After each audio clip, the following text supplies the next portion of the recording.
Hey, happy Friday. Happy Friday. It is a beautiful Friday, too. We have had just incredible weather. Just absolutely incredible. Feels like spring. It feels like spring here. And but the problem is that the snow stayed around for so long that now everything's a complete muddy mess. Feels like spring. Yeah, oh my goodness. Like I drive down my driveway and I'm like, I need 10 loads of gravel. Yeah. And I have a big gravel base. I have a nice driveway. And man, it's just like, now what are we going to do? Because I know I'm going to have to More. Yeah, there's another. We'll just bury it. Just keep doing it, but gravel's one of those funny things I know a lot of you guys know this, but it's one of those things you buy and it just disappears. The earth eats it. It's basically, like yeah. You're feeding Mother Earth. She lives on gravel. But they're digging it up from over there, and then you're just burying it over here. Man. Anyway, let's get some hellos in. Starla Doak was the first one in. Good evening to you. My buddy Scott's in the house, says, good evening, Freedom Friends. Let's see here. Skanes Girl, how are you? The beautiful Wes Wesley. Good to see you. Jane, hello, hello. Keep scrolling down here. One step closer. How are you, bud? When are you guys going to make it out here next? Tambra Smith, hello from Texas. The king himself, Gypsy19, is in the house. Says, hello, everyone. Tag, don't worry about bringing your rubber boots. Snorkel and flippers will work much better. Yeah, we're living that here right now.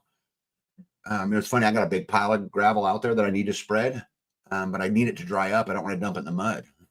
Well, yeah, when you drive in the mud with your tracks, it just sticks on it. Yep. One step closer says, B, I hope you had a nice birthday. Thank you. I sure did. Yeah, we'll talk about that a little bit here tonight. Hey, Zeus, welcome in. Carrie Davis, how are you, my friend? Vicky Poland, how is Texas? Jean Menke, good to see you as well. See here. Got all those.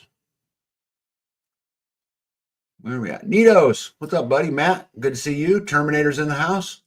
The parrot-eyed Stanley. Dana Rydell, good to see you. Mary Michelle, hello, hello. LJC says happy Friday, Freedom Friends and family. Kent's in the house, good to see you. Squatchy, my buddy is here from the beautiful state of California. David Strom, good to see you. Tom, what's going on? See here. Oh my goodness, The Famous Life with Mike and Jen. We'll talk about them a little bit tonight. Jen says she eats gravel and poops up larger rocks and fields. Yep, that's pretty much how it works. We cannot forget the greatest name on the internet. Half Bubble Off Plum. Good to see you. Stan Gunther, welcome in. Silver Lining, how are you? Hello, friend. Yep, Zach from Unique Prepping's in the house. Good to see you, Zach. Bonnie, how's Bonnie? And how's Redneck? Good to see you guys. Bird's Eye View, good to see you. Let me see. I think I said hi to Dana Green. If I didn't, hello, Dana Green. Yeah. Squatchy says, waiting for more vids from Mike and Jen. They need to do more. Keep harassing them. It's good for them. Yeah. All right, cool. They are a wealth of knowledge.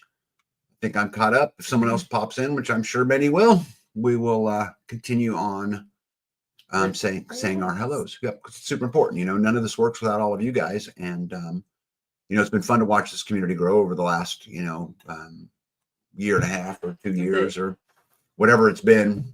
But I'm super happy all you guys are here. Okay, so real quick, some of you guys probably have noticed, I released Starve the Beast 18 just prior to us going live about an hour ago. I've never done them back to back like that, so I thought we would just try it. I spend time talking about why we obey and why we give in to those kinds of pressures. And it's just my perception, right? It's so funny. We talk about perception and me and B were just talking about this before the live. And, I kind of think that, the sixth or seventh or eighth generation warfare is being waged right now on perception, and it's being waged on the battlefronts of social media. And, with the implementation of AI and, those kinds of things, it'll be an intelligence that we can't question because it's so much smarter than us. And it will be really depending upon those, algorithms to tell us what's real and what's not real. And I think it's a very dangerous battleground. And it's a great way to enslave all of us. And so I think we have to keep diligent on, trying to understand what the truth is and deciding it for ourselves. Don't listen to Tag and B's.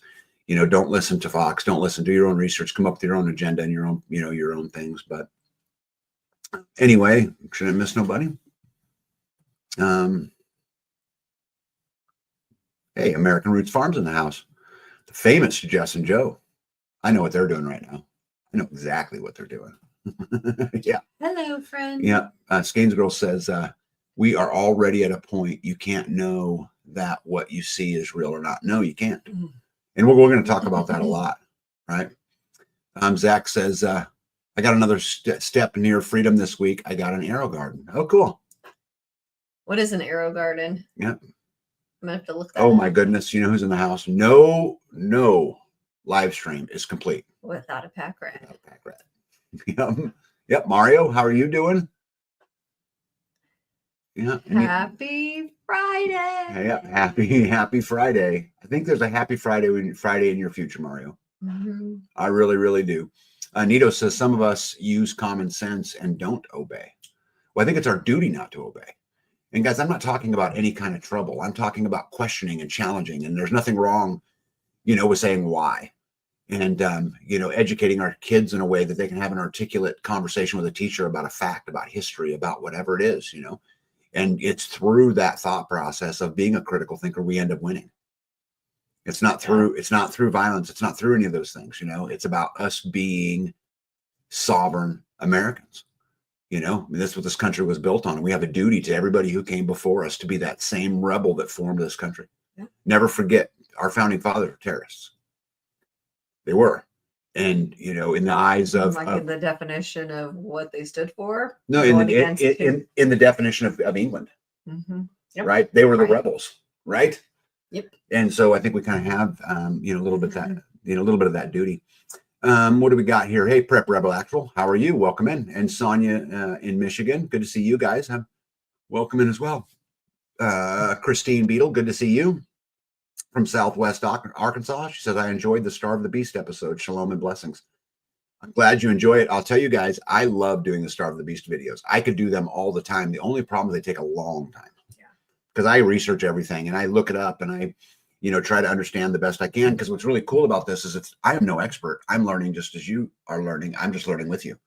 And I'm taking how my perception is of a particular topic, right? And we're having a conversation on it. And I hope it spawns a conversation. I hope so, right? Right. Yeah. One step closer said, and what a great quote says, it's not treason if you win. Right? And history is written by the victors, right? Crazy how that works, isn't it? Hey, Ryan the Matador, how are you? Super glad you're in. Me and B were just talking about you. Lily Eubank is in. Good to see you as well. So last week, let me back up real quick before I tell you guys that. We talked about, I released the Starve the Beast video on March the 5th. I will be on Homesteading Family again, and we're going to, he wants to talk to me about electromagnetic pulses, which for those of you guys who know me well know, I know a fair amount about that, and I've been in a lot of really cool meetings discussing energy weapons and those kinds of things. So I have a fairly good foundation on it. So anyway, that will be on March the 5th on Homesteading Family. Yep. So mark the calendars. Ryan says tonight is brother-in-law Bill's birthday. Wish him a happy one. Yeah, we're going to do more than that, Ryan the Matador. I hope Bill is listening out there. And if he isn't, pass this on to him. Ready? Happy birthday to you. Happy birthday to you. Happy birthday, dear Bill. Happy birthday to you. Many more. Yeah. There's a lot of January birthdays. Yeah, lots. Jess from American Roots Farm just celebrated her birthday. Yep. And B just celebrated her birthday, right? And Pippin celebrated her birthday not long ago. Yep. Miss anybody else in there? Yeah, there's somebody's on the 25th. Who is that? Yep. RN, welcome in, by the way. Yep. Okay, so last week we talked about the reasons why living this lifestyle is hard. And there's many reasons why it's hard. And it can't be easy, because if it was easy, it wouldn't be free. Right? We always talk about how you can have safety or you can have freedom, but you can't have both. You got to kind of pick one. And so obviously there's a lot of challenges for us as we live this life. But yeah, Ryan the Matador says, talking about me, whatever for, I'm not that interesting. Well, I think some people may disagree with you. Starlit Oak says hers will be on the 13th. And you should be celebrating. Oh, yeah, that's right. It was slick. That's who the other birthday was. That's Ah. right. Right. LJC says King Jeff Gypsy Slick had a birthday this month. Yes, he did. Happy birthday, Jeff. Yep. And today would have been her dad's 100th birthday. Wow. Wow. Yep. Songs of Joy. Happy Friday. Welcome in. And Banquet of Consequences. Good to see you. Oh, yeah. One of the Ambers had a birthday. Two of the Ambers had a birthday. Which ones? The littlers. Oh, the littles? Well, one little and one big. One little and one big. Oh, yeah, that's right. That's right. I won't say their names because we're on the internet, but happy birthday to the littles. Well, the littles and the big. Yeah, the little and the big. Anyway, so we were talking about what is a challenge for homesteading, but there's also so many great rewards that come from it. And so B&I, with your guys' patience, we'd like to talk a little bit about, what is it that keeps us living this lifestyle? What keeps us coming up here to do lives? Because guys, I promise you it's not money, right? YouTube don't pay anything. If anybody has a YouTube channel, there's nothing in it, right? It don't pay for the equipment. Well, ours doesn't. I mean, we can't speak for everybody, but well, I can speak for a channel of this size, right? And I know what it does. I know what ours does. Yeah. So it's not that. So again, what keeps us, doing those kinds of things. Nito says hubby's birthday was on the 16th, and birthday. Yep, Barbara S joined us, and Dave and Sonia in Michigan also joined us. Howdy. So anyway, let's talk about why we do it, and I'll start out tonight. And so the first reason I do it is because of the empowerment of it. With you guys heard from Spider-Man, with great power comes great responsibility, and for me, it's knowing that I built that. Look what I have created. Right. And I know that no matter what happens, I have some capacity to deal with what happens. And, there's a famous saying in life that says everything that happens is your fault. And so it's my fault when I make a good decision. And it's also my fault when I make a bad one. And I like living in an existence where I get to determine the outcome. And so for me, empowerment is just such a big thing, to know that I can do it. Because guys, coming into this life, I wasn't 100% sure I could do it. I mean, I was, I'm a pretty confident guy most of the time, but I knew we were going to swing like crazy. We were going to swing like absolute crazy. Yeah. And so again, what do you think about empowerment? Yeah, I agree. I think that that it's empowering. That's empowering. B is sharp as a tack tonight. If you guys haven't noticed, she is just absolutely on it. What's the first thing on your list? I have to have a say in where our food is coming from. Oh, that's a good one. That was one of my top. Yep. No, I would go so even further to say it's not that you have a say, you have the say. Right. And the things that I'm producing. Right. You have food sovereignty. Thing. Right. You have right. So if there's an item that I'm having an issue, like I had aphids, I think it was, and I was just, what do I do? And the neighbor said to put neem oil on it. Mm-hmm. And I was like, I don't want to do that. I don't want to put anything on it. And he was like, oh, it's just totally, natural. It's totally normal. Mm-hmm. It's okay. Like, this is one of the things that you can put on it that's not as bad as other things, but it's an intervention that you can do that's more natural. I think that year I did put the neem oil on one of the plants, and I realized that as soon as I did it, that I probably shouldn't have, because the bugs are there for a reason, and I didn't change the reason. I just tried to kill the bug. Mm-hmm. And so that's a really good point. I didn't change the reason. Right. And so what ended up happening with that year, I had squash beetles on a couple of different items that I was really hoping to grow. And like the pumpkins and the watermelons and the cantaloupes, they were all in different areas even. And the squash beetles were so bad that they were on all of them. And I tried the neem oil, and then they on some of the items, and they ended up dying anyway. So I was like, well, I first of all wasted the time and money, and then it ended up not panning out. And so I've tried in this last year, trying instead to fix the problem. So like if the that was one of the things we Nancy had from the Buffalo Seed Company for the tomatoes had said to add milk, powdered milk, to the plants to help with calcium. some of the issues that they were having, and it actually changed it pretty fast. Changed the problem around pretty fast. So it's amazing when the item that you are trying to grow, whether it be the plant or our bodies, when it's getting the stuff that it needs, or a car, right? When it's getting the stuff that it needs, it performs best. It will perform on junky gas and whatever, stifled air, but it doesn't produce, it doesn't Prevent? No, it doesn't work the way it's supposed to. Promote? No. Hey, Todd, not Todd, welcome in. One more rock. Good to see you. And my buddy Indiana Mike is in the house. So, ahoy to you. Anyway, being able to have a say in our food, being able to take that back. If I want to, if the tomatoes are mine, if I'm having an issue with them, if I want to put something on it, I can. If I don't want to, then don't. So. Yeah, I think food independence and food, let's say it a different way, food security is something that I have been talking a lot about inside the community about. We need to do a better job of. We need to step our game up from a food security perspective. And when you grow your own food, I think for me, and I have this actually on my list. This was number 3 on my list. To grow the food. No, that we know where everything comes from. Right. I mean, our beef is on the hoof. Our chicken is out there on the, right. All of our food is there. Right. And I know what's been put into all of that. Yeah. Hey, Bill Handy, welcome in. Happy birthday. But I also think there's a really interesting thing to it too, is that I think you end up with an intimate relationship with your food. It's very different. Right. Yeah. They say that, a grown tomato tastes better, which I think is 100% true. But I also think you have a different relationship with it.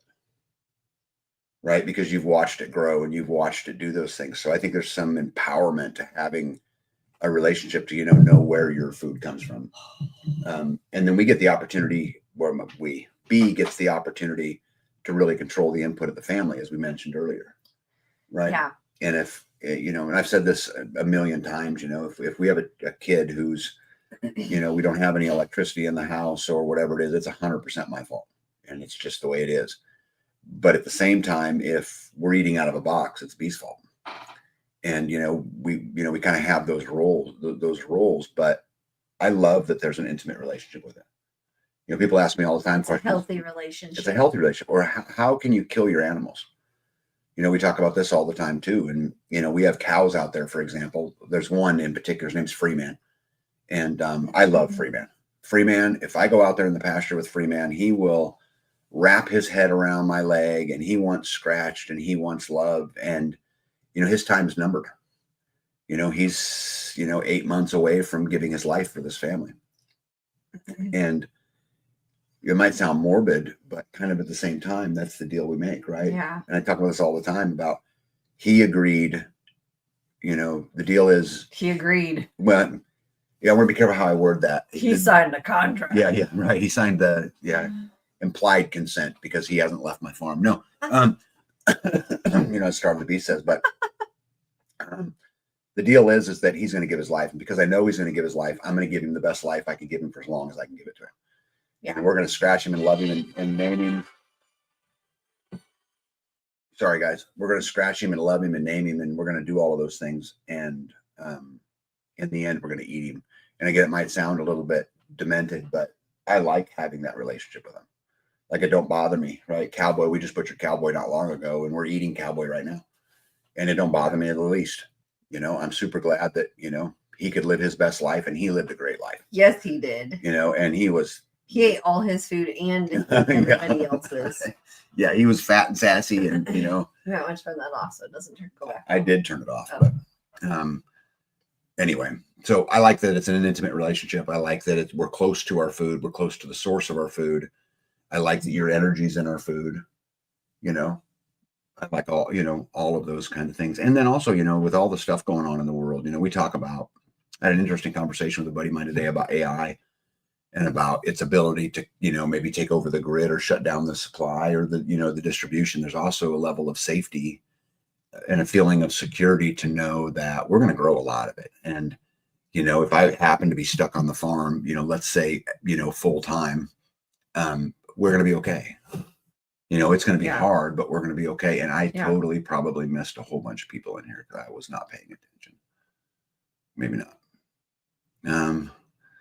Backrat says, friends, then food, far better than the anonymous, harried, fretful life of the CFO steer. 100%. 100%. Pete says, super blessed to be able to do this. Super blessed. I couldn't agree more. Right. Yeah. And Jen says, he is living his best life and his happiness shows how happy he is. Oh, she was out. Was she out playing with him? Barn. Yeah. Got some videos. He was pleased to have somebody else to sniff. Yeah. Scanes wants to know if I'm singing a Bon Jovi song while I eat them.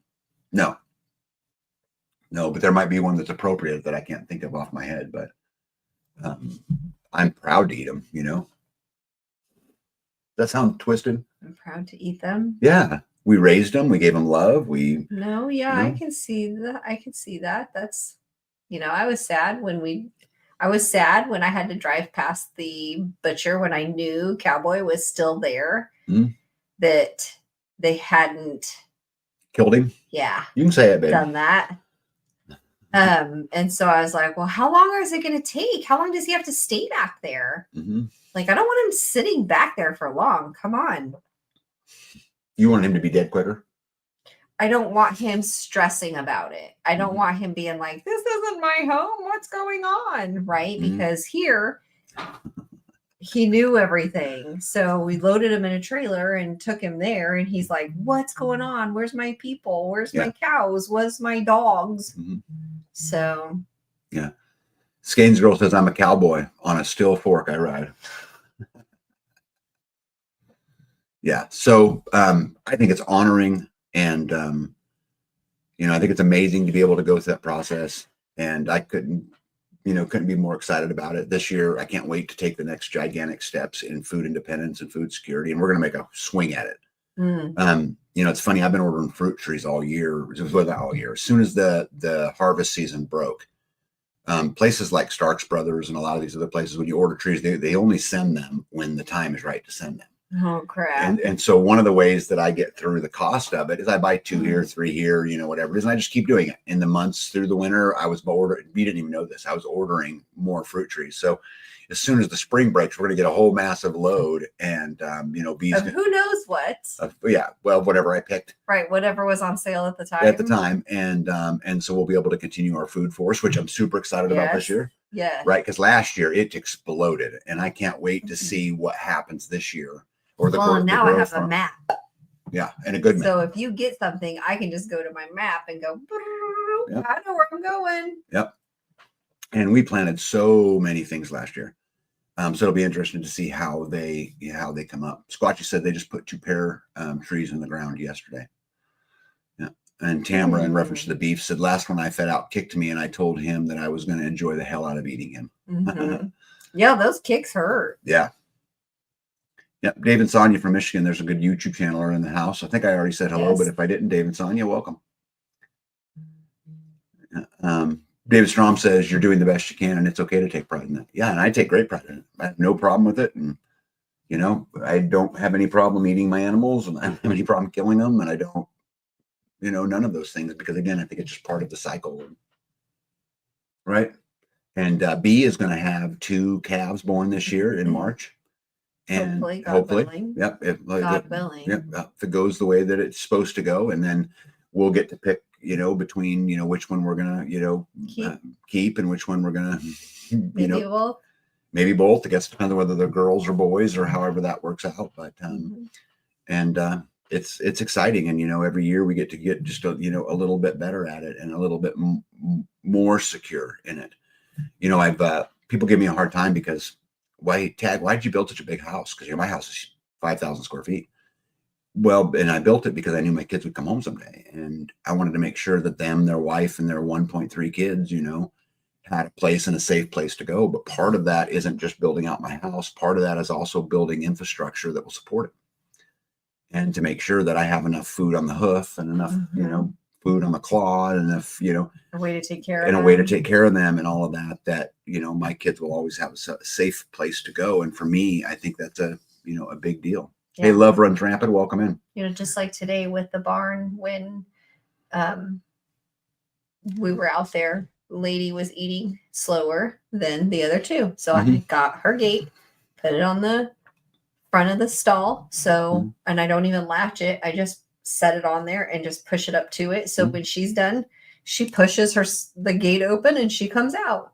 But Freeman is standing at the gate, just standing there watching her eat, because he's like, I want in, but I can't push in because the gate won't go in.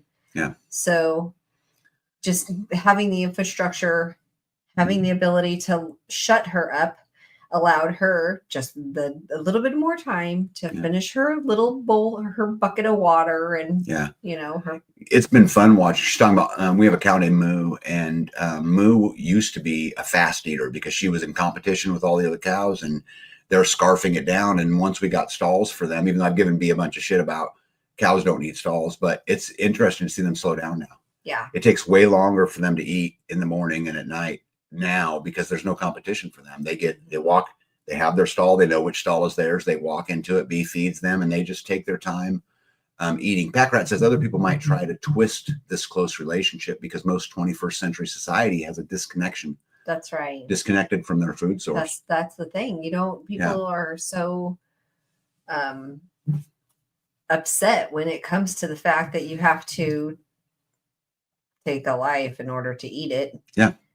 Then, but it's okay to go to the grocery store and buy the packages on the styrofoam container on the pad and then take it home and eat it because it's just a hamburger or it's just a steak. Isn't it crazy how a lot of society thinks that it's a better deal to eat plastic nanoparticles and red dye number 40 than it is to raise your own food and have to go through the process of killing it and, and processing it? Well, I mean, because they know better.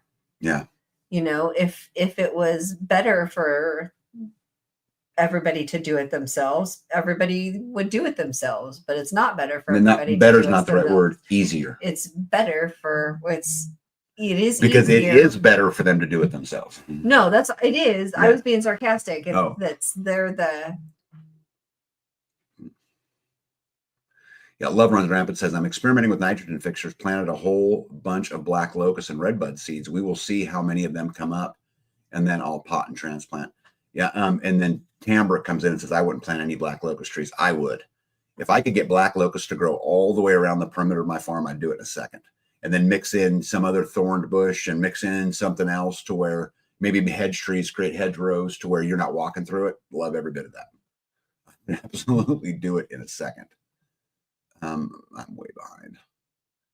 Games Girl says, I think that is all parents' dream tag. The torch has been passed and I got to make a new place for mine.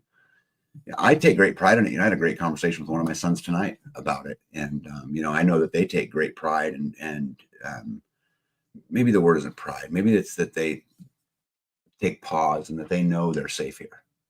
And they know that no matter what happens, they're going to have a good shot, because we grow our own food, because we do all of those things, because they have their own bedrooms. They have peace in it. Yeah. Yeah,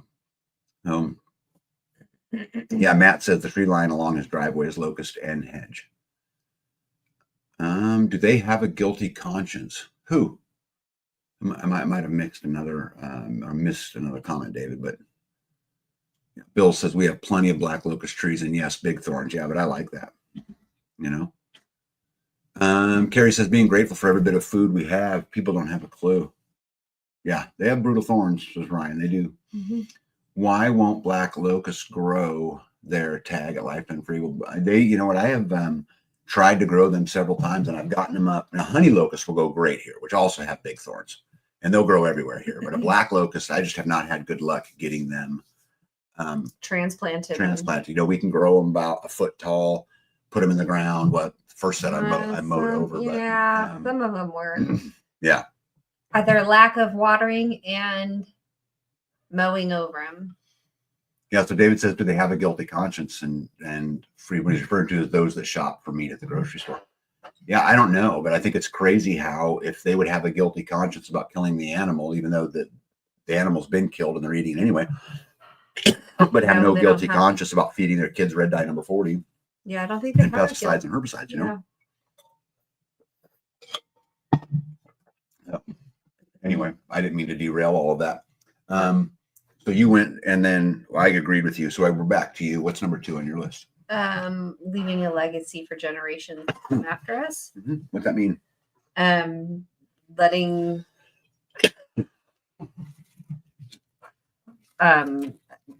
having with us doing all of the work here, hopefully at some point in time, this will be a place for,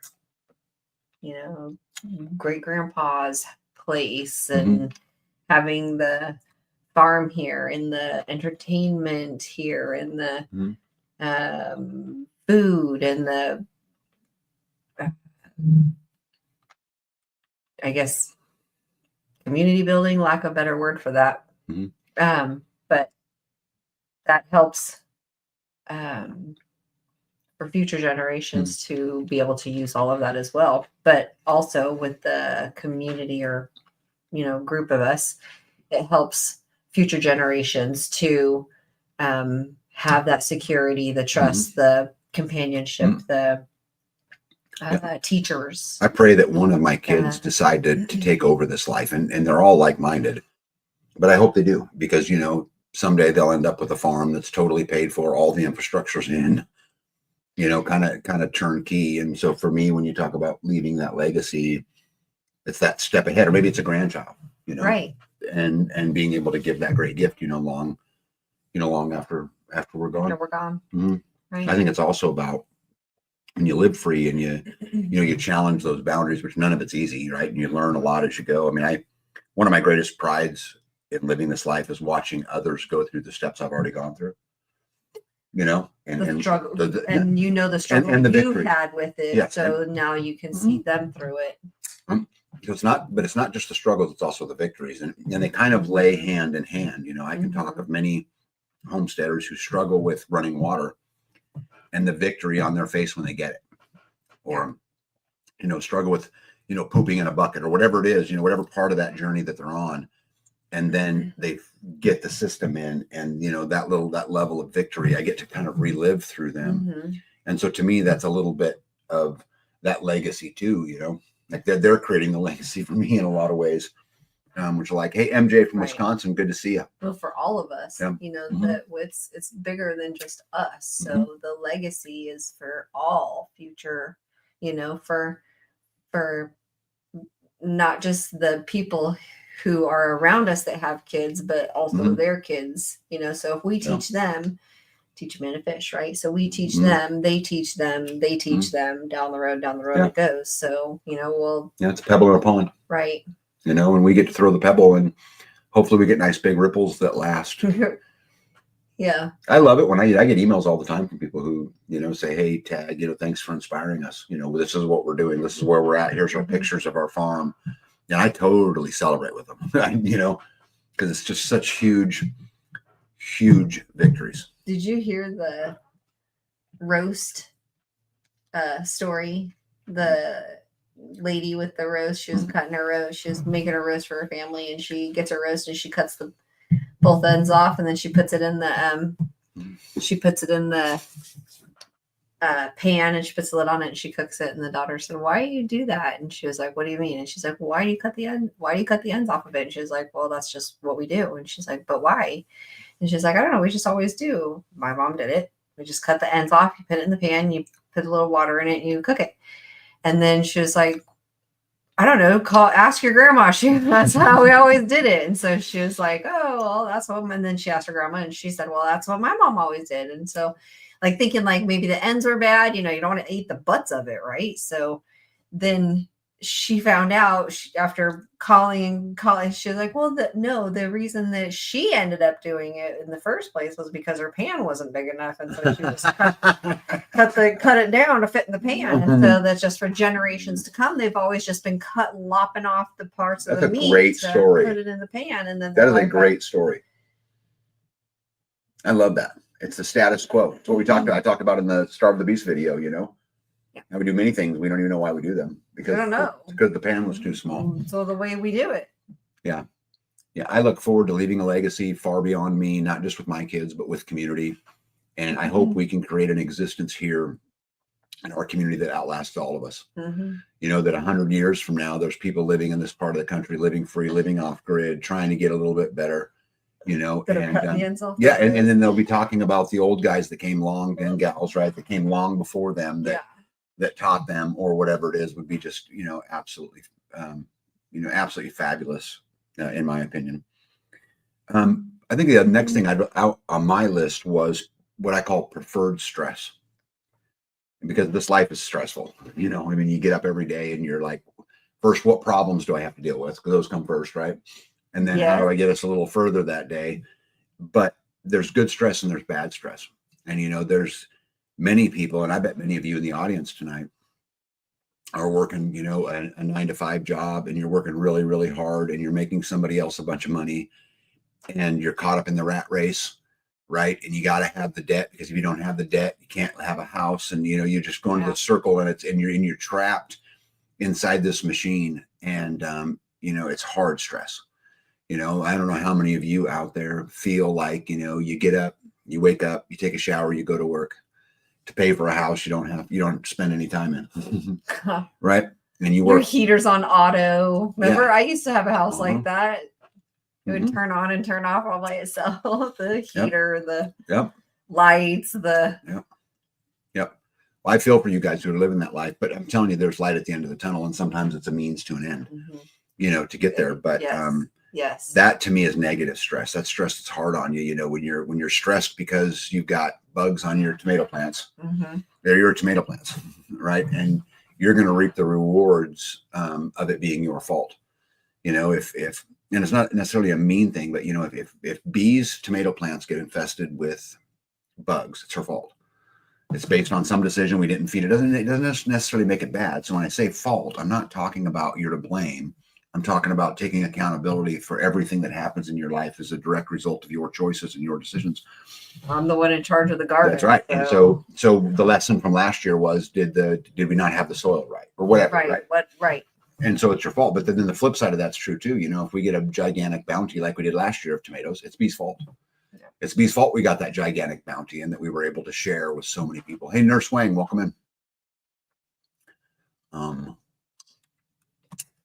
Vicky says, when I was a manager in the corporate world, when someone said they did something because that was the way they were told to do it, I knew there was an opportunity for improvement. Yeah. Packrat says, someday it will be the comfortable century farmhouse that all the great grandkids enjoy being at and have great memories of. Yeah. I really pray that my kids take this and leave it in the family and leave it in the family forever. And just continue to push through, so that it lives forever. And obviously, I won't live forever, so I'll never know. But I really hope that that's true. Hey, Starla, good night. She says she's got the flu and a fever, and she's going to bed. Oh no, sorry. Let's see here. Nito says, tag. Once I changed my OODA loop. I don't know what an OODA loop is. After losing my job in 21, I'm much happier growing and raising my food. 100%. Yep. I would prefer healthy stress of everything depends upon me than the unhealthy stress of someone else controls my destiny. Yeah. Right. So, for me. Right. What do you think about preferred stress or healthy stress versus unhealthy, natural stress? Right. Well, that kind of goes along with my next one, which was quality of life. Right. Because if your quality of life sucks, then your every day is like dragging. It's a chore. It's a fight. It's a struggle. So it's purposeful driven. right? You're talking about quality of life. Then you can talk about having a better food supply as a quality of life, but I also think that the headspace is a quality of life. Yeah. When I go to bed at night, like last night, man, I'm telling you, I closed my eyes, I was sleeping, just asleep right away. I was tired. I'd worked all day, and wasn't stressed. I wasn't, none of those things. So I think I think from a quality of life perspective, I think you end up being happier with your everyday life, right? Because it's purposeful driven and everything you do benefits you. Yeah. Well, when we first moved here, do you remember you were like, oh man, I'm sleeping better. Mm-hmm. And just the everyday seemed less stressful, less pressure, less when I left the corporate world, I worked in a pressure cooker, and it was always, what have you done for me lately? It was never, it didn't matter how good a year we had last year. Well, I could feel that at home. Right. It was never enough. But here I remember that, and, leaving that, and it was hard for a little bit because I was stressed about it and I felt bad that, oh my goodness, what am I going to do? And those things. But it got pretty quick to a point where I had so much less things to think about in my head as I was sleeping.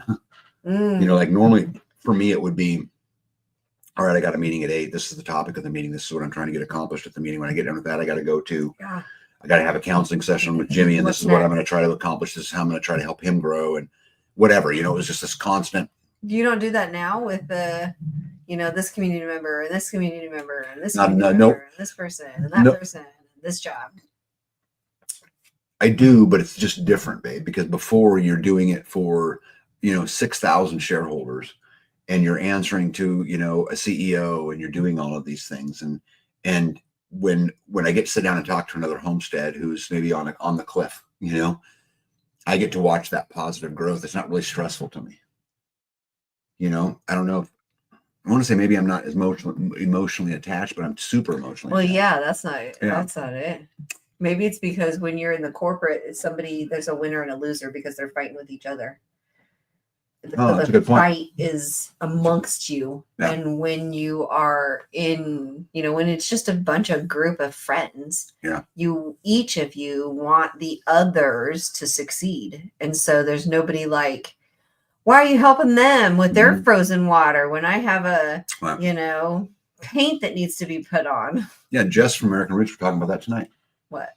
About how, when it was last night, was talking about how there's no bitterness when somebody helps another farm. Like there's no, why didn't I get it? Or, like we don't have to deal with any of that. Hey, I want to welcome real quick, Rhonda Benefield in the house, Conserve Friends, and Gregory in the house. I did notice you. Just took me a minute. But welcome in. Squatchy said, I had so many bosses, sometimes overwhelming. Yeah. I relate to that. I don't stress on that stuff anywhere near as much anymore. I sleep better. I know what we're doing is the right thing. That also helps a lot. When I was in the financial world, there was a lot of things that went on I was not okay with. Yeah. Well, it kind of felt some of it felt a little crooked. Yeah. Say it. Well, I didn't know the right word. I was going to say bad, but it's not, it felt not right. But it's absolutely crooked, but it's politics. We had I'll tell you guys a story real quick. We had a state, let me back up. So when you try to build, let's say like an insurance company in a particular state, there's what's called a reserve requirement. And so you have to put X amount of money away in order to be able to guarantee claims. Each state's a little bit different. Some states are 3 million, some states are 6 million. Like Iowa, for example, is 12 million. It's got the biggest in the nation. You wouldn't think that, but it does. So anyway, we had applied for business to do business in a new state, and the insurance commissioner of that state said, okay, well, our minimum requirement is 3 million, but for you guys, we want 3.6 million. And I want you to take that 600,000 extra, and I want you to put it in this bank with this banker. And so just a lot of politics that goes on to it, that I never felt, super good about. With this particular person, with this particular, that felt wrong. Yeah. And, you don't feel good about it, but at the same time, it's your livelihood, and I can't point directly to there's something wrong with that, but it just don't feel right. Right. When what I do today, I think, Yeah. It absolutely You're honest. feels right. Yeah, David said, doesn't community feel more like a family? It does. Yeah. It absolutely does. Paradise Stanley says, in the community, we all have a common goal. In the corporate world, you never know the goal. Yeah. Yeah. Squad says, and being the owner, I had to answer to all the customers. Ryan the Matador says, in the corporate world, you are most likely fighting someone else's fight for no real gain from yourself, other than potentially helping them learn to better do their job and to give you less to worry about. And I also think of the corporate world, you're always working yourself out of a job too, because if you're doing your job really, really well, everything's coming up behind you. And I've had a lot of corporate companies who would say things like, well, we don't really need the sales force anymore. Yeah. We've got lots of money. We're investing lots of money. We have the turnover of that money. We don't care if we ever sell anything ever again, How crazy is that? Oh, it happens all the time. Gregory says, after I did the cubicle thing in the corporate world, I was really tired of being stressed. Yeah, you, me both. Skindle said, I just remember killing myself working 60 plus hours. Then one day I was like, I don't own any stock in this company. Why am I doing this? Yep, and One Step Closer says, tag, been there. There are some places in the finance world that are legal but shady as hell. Yeah, I don't, and we didn't as a company, I can't point to a single thing we ever did illegal. But it was just there was not just shady, illegal, but you just sometimes it just felt not right. Yeah. And I think Stan said it, I mean, super, super well right here. He said, I always think, whose team are we on? And I think that's really the culmination of all of this, because whose team I'm on? I'm on Team Tag. Right? I'm on Team B, I'm on, Team Indiana Mike. Right? I mean, I'm on Team American Roots. I'm on the team to grow this lifestyle. I know what we're doing. I know why we're doing it. Stan, I think that's just an absolute fabulous comment that, I don't know if I could say it any better than that. Is questioning whose team you're on. Are you doing it for the right reasons? We talk about, in my family, we talk about God a lot, and you guys know I struggle with my faith. And, I was talking today or yesterday, one of those with Mario, and we were just kind of talking about faith and about kind of believing in it, and what God wants of us, and is he directing us in the right direction, and and those kind of things. And it gives me I can't tell you guys how thankful I am to have people in my life now who can actually give a shit, and they don't get anything out of it. Right. For Mario to push me closer to God is such a wonderful gift, right? Right. And I think that's the difference, maybe, is you have that set in your life that's manipulating you. And guys, manipulation is not a bad word. I don't care if anybody says it's not. If Mario can manipulate me into having a closer relationship with God, tell me how any of that's bad. Right. That's actually kind of a gift, right? In a lot. Kind of. I mean, it's a gift, right? It's a gift. If I can manipulate Jess from American Roots into a priority situation that gets her a little freer, a little quicker, that's a gift. Yeah. Right. And when you have good intentions, I think it's okay. I think manipulation is only bad when used for bad things. Yeah. And so I think having the family around us absolutely helps in a lot of ways. I think too that in the whose team are we on, in the corporate world, they're not rooting, those people that were coming to you and they had a fight, they are not rooting for you. No. They could care less about what you've got going on. They want you to fix their problem. And the people you have that you get to surround yourself with, they want you to succeed just as much as you want them to succeed or win or level up or whatever, however you want to, word it, just do good. And so I think that you're rooting for each other to push each other up. Yeah, you guys want to hear something absolutely crazy? When I was in the corporate world, right before the whole, COVID thing that ended my career, I really believed that I was almost non-replaceable because I controlled so much. I controlled 100% of the revenue for the company, no matter what direction it came from. Whether you're talking about shareholders, stock, sales, marketing, no matter what it was, I was in charge of it. and I played a gigantic role. But I'm telling you, when all of that stuff happened, they threw me to the curb like it wasn't nothing. I mean, it wasn't even like a leper. Yeah, I mean, it was all right. You're not going to comply. You're not going to do what you're told. You're out of here. And all these years later, looking back at it, it was never really about the vaccine. It was about control. It was about what I do, what I was told, what I follow the narrative, regardless of kind of how I felt about it. But anyway, I don't want to digress into all of that. But living a better quality of life, I think, to B's point, is a major reason why we do the things that we do. LJC says there was a period in time when I was working 80 hours a week, and the head of HR told me if I got hit by a bus, then I left work. They wouldn't care. That was my wake-up call. Yeah. Yeah.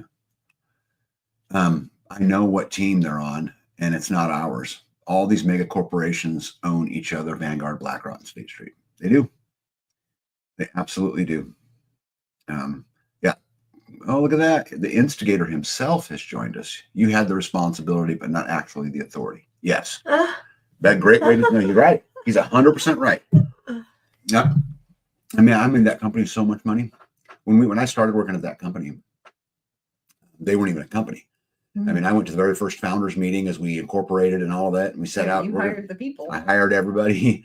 We went out and it was in a matter of a decade, of working there. They were a major player. I love listening to the guys, that's the first guys that you hired story. Like, here's this guy, random guy, and of course I can't tell the story like they do, but here's this random guy in an insurance business who is going to start an insurance company. Give me your social security number and I'll put you on the payroll.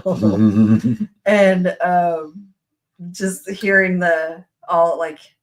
because the office was just a couple guys in there, and a couple desks. That's it. It was just, it was the start of a company. Yep. And it grew to have a big old building and lots of nice things, and, went on vacations and trips and, all of those wonderful things. But in the end, I did it for somebody else.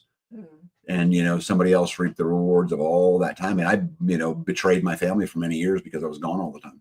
Not just your family, but the guys who trusted you. Right. I directed them to betray their families. To leave them all week long. Yep. Nurse Wang says, I don't like what I do for work, but I also fear not having that job. I am not free enough yet, but working towards it every day. Well, and I get this comment a lot, Nurse Wang. And at the end of the day, there's nothing wrong with going out and working a job as a means to an end. I think the thing that I would tell everybody is have your goals and your priorities lined up right. You're right. Your priorities. My goal should have never been to build the company to the greatest company ever, so that it would be, listed on the New York Stock Exchange. My goal should have been, I'm going to work as hard as I can to make all the money that I can so I can put my family in the best position. Right? I should have made the goals about me and my family when I didn't. I made the goals about being the best soldier that I could be. Yeah.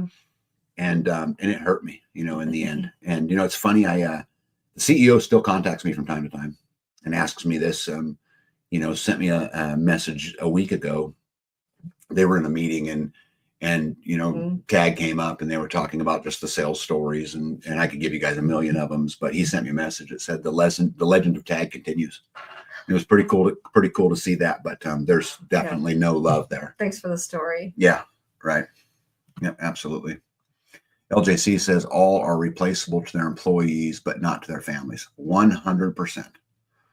Yep.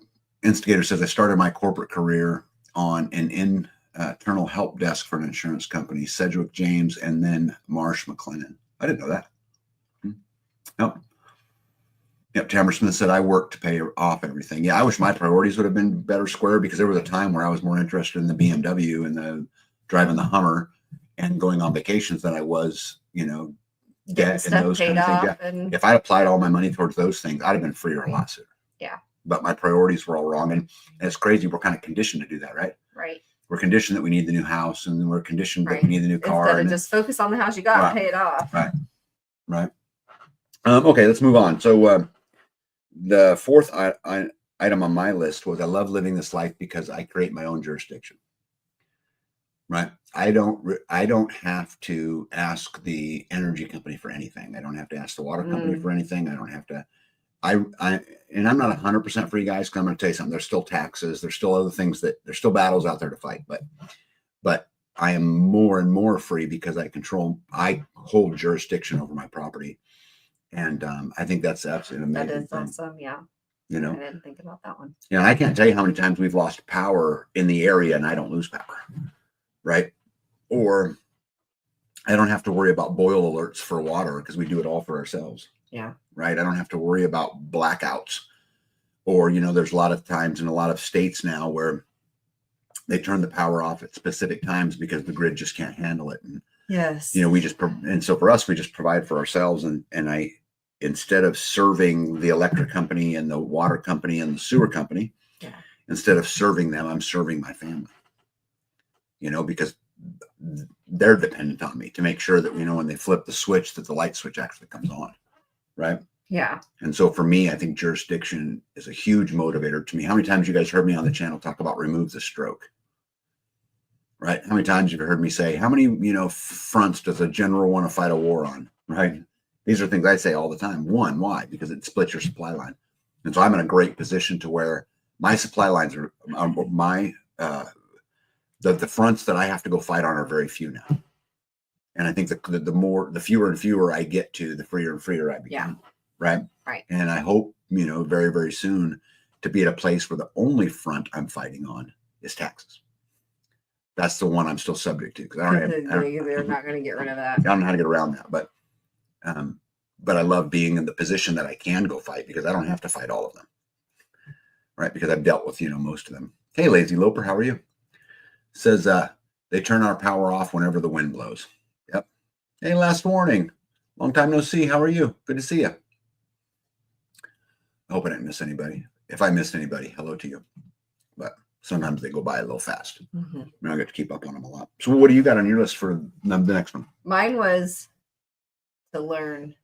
That's a good one. Perpetual learning. What have you learned?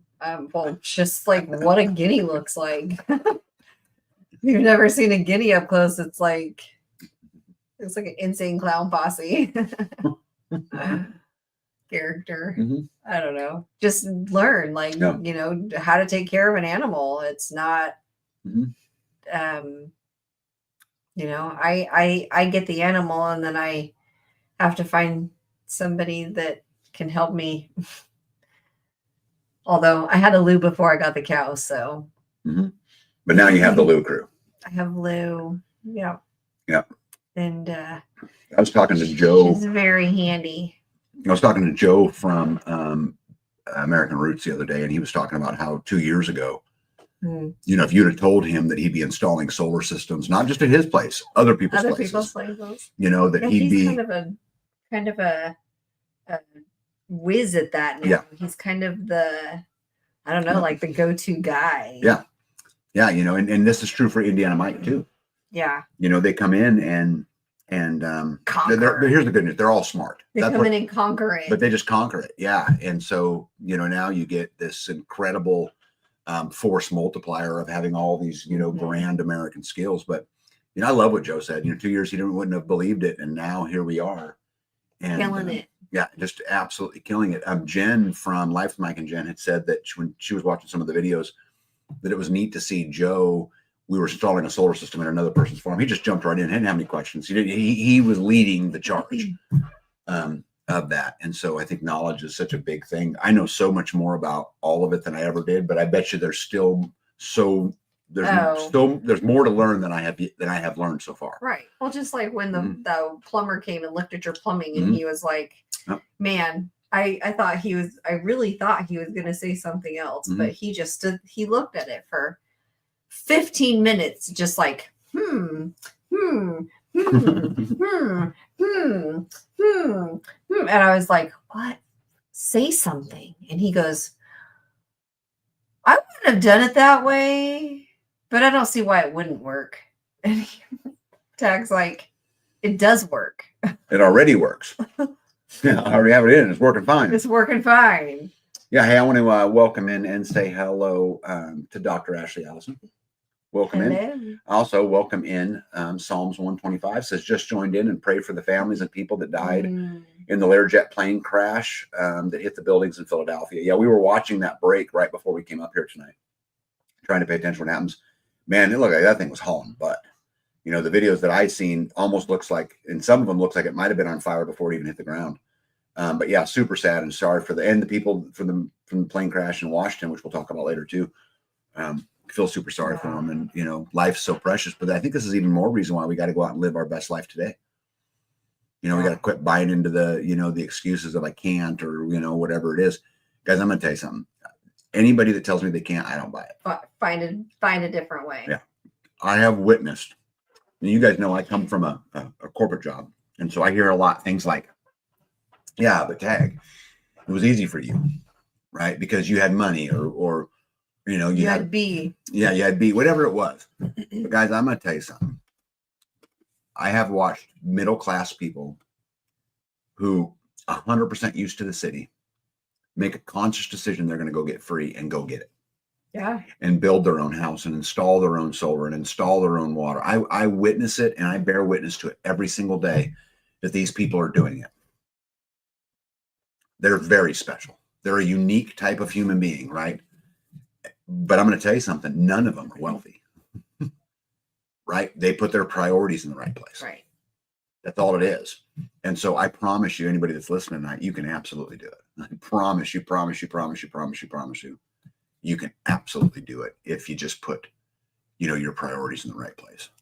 Yeah, David says, Tag makes it look easy. I tell everybody it's easy.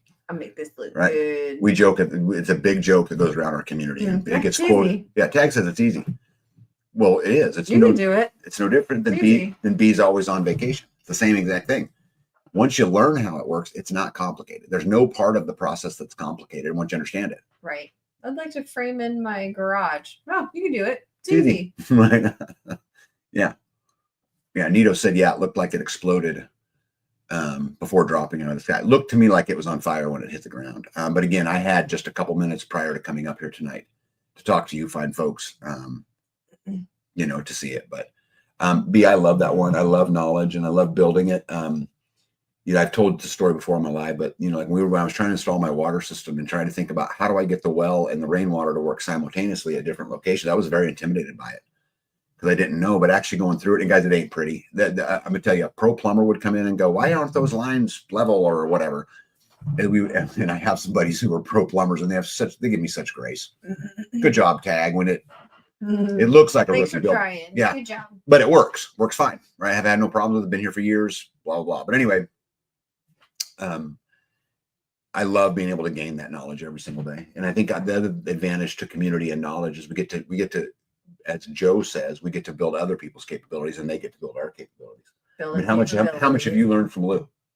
Oh, a lot. Right. And now I know what to look for certain things. Yeah.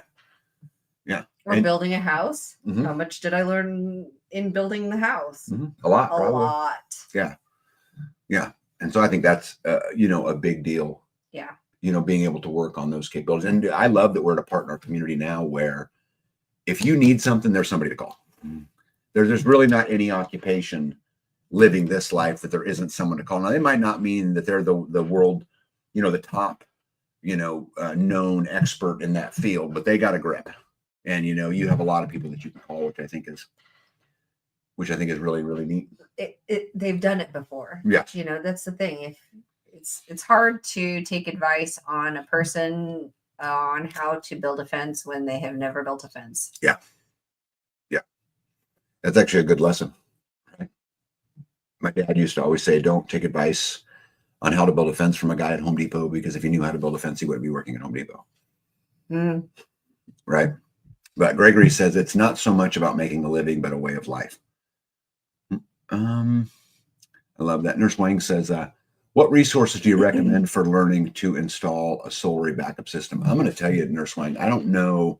So I have no frame of reference to where you're at resource-wise or any of those things. But I'm going to tell you something. What I would do, because I've watched a lot of people do this, I would go get a very small system. I'm talking about something you're going to spend a couple $100 on. You're going to get a 50 watt panel, a charge controller, a small inverter, and a battery, because those are really black to black, red to red. Hook them up to a ground and you're done.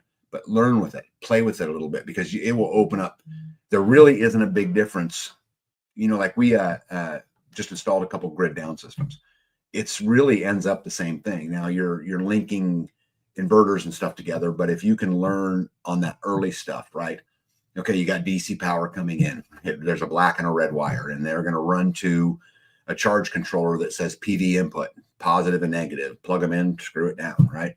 Then you got another set of cables that are going to run to your battery or your inverter. But learn and play with it. Learn how when the sun rises, how long does it take for your battery to be full, right? Like manage the system. Once you kind of play a little bit of that, you're ready to do it. I don't think it's complicated. But there was a time in my life where I thought it was super complicated. And I remember out welding mounts out there. Yeah. Never touched solar before in my life. And I'm all right. I'm going to go do this. Right. And it wasn't long, and I felt more and more comfortable through it. So that would be my advice. And then Indiana Mike said, Will Prowse on YouTube has some great videos on solar basics and advanced systems. Yeah, I'm not, and this might be bad, what I'm going to say, but I'm not a big go research on YouTube guy. I'm much more I'm going to put my hands in it and figure it out. Yeah. You're like, I lean more towards that way. Because it's just how I, learn. Hey, Big B, what's going on? Good to see you. Big B says, going to freeze some chicks from the farm store soon. Evening, all. Good to see you. Chick days are coming. Yep. Psalms 125 said, I'm going to have to rewind and catch up after the broadcast is over. Love hearing and getting ideas from all of you. Been repairing the chicken coop today. Good for you. Let me see here. Jen says, we are fond of it's better to be thought a fool than open your mouth and prove it. Yeah. Pockety's Garden says, our instigator says, you can get enough at Harbor Freight to get you started. I would just start with something small. There you go. Yeah. Squatchy says, I'm building one now for the front gate to take off grid. I think this is a great example. Pick a project, a front gate, and make it solar, because that's going to be a very basic system. Not going to be hard to learn, but it gets you in a habit of it, and you'll learn, okay, how often do I have to clean it off, or how well will it charge, or how long will it charge? If it takes too long to charge, add more solar panels, right? If you lose the power and you don't have enough power at night, you need more battery, right? You learn the components and what they control. I bet I'm way behind. All right, guys, if I missed something and it's important, hey, Aljo, how are you? Aljo says, thank you all homesteaders. We got a solar generator and it saved us during the Los Angeles fires for 25 hours with no electricity. Wow. Wonderful. Yeah, I think Aljo brings up a good point too here. You can also buy those solar generators online, and there's a million of them. Grid down, we have them for sale if you want them. I don't care who you buy them. Just go get one and play with it, because I think it will teach you a lot That's what too. the bug out is? Yeah, the bug out's one of those, yeah. I use it all the time. Yeah. Scott just says, I need to build to learn. Yeah, me too. I've got to get my hands in it. Ryan says, when I was connecting our 48-volt system, I was pretty sure I was going to blow myself up. I'm still here. Right. I think Ryan makes He was pretty perfect sure. point. Right. Yeah. And if you guys, I'm sure many of you guys watch Jess and Joe over at American Roots Farm, but Joe shocked himself a few times. Did he? Yeah. Ouch. You probably don't want me saying that, but yeah. Are you making videos, Ryan? Oh, Aljo says our son is on life support, so that generator saved him. Oh my gosh. Wow. Wow. Yeah. I don't want to be under the pressure of the utilities, where they get to decide who lives and who dies. I'm going to do it for myself. Congratulations, Aljo, by having the foresight to have something in place. I can imagine. Pete said they had our power down for a week because of the Southern California Santa Ana winds. Gregory says, I have built solar powered electric fence systems, fairly easy to do. Yeah, there's another great one. Go put an electric fence in, get a solar panel, get a charger, right? Get a battery, learn how it works, and play with it. It is really, really not hard. Big B for the win says some people pay good money for electrotherapy. That's right. Yeah. Tamber says, I want a solar mini split. There's another good one you could play with. It won't have a lot of components. They make several DC powered, solar powered mini split systems. Love Runs Ram said, I was born and raised in Indiana hillbilly, and getting into a project and using what you have around helped us learn so much. Could not agree more. I really like the ability to just be a doer in it and just go figure it out.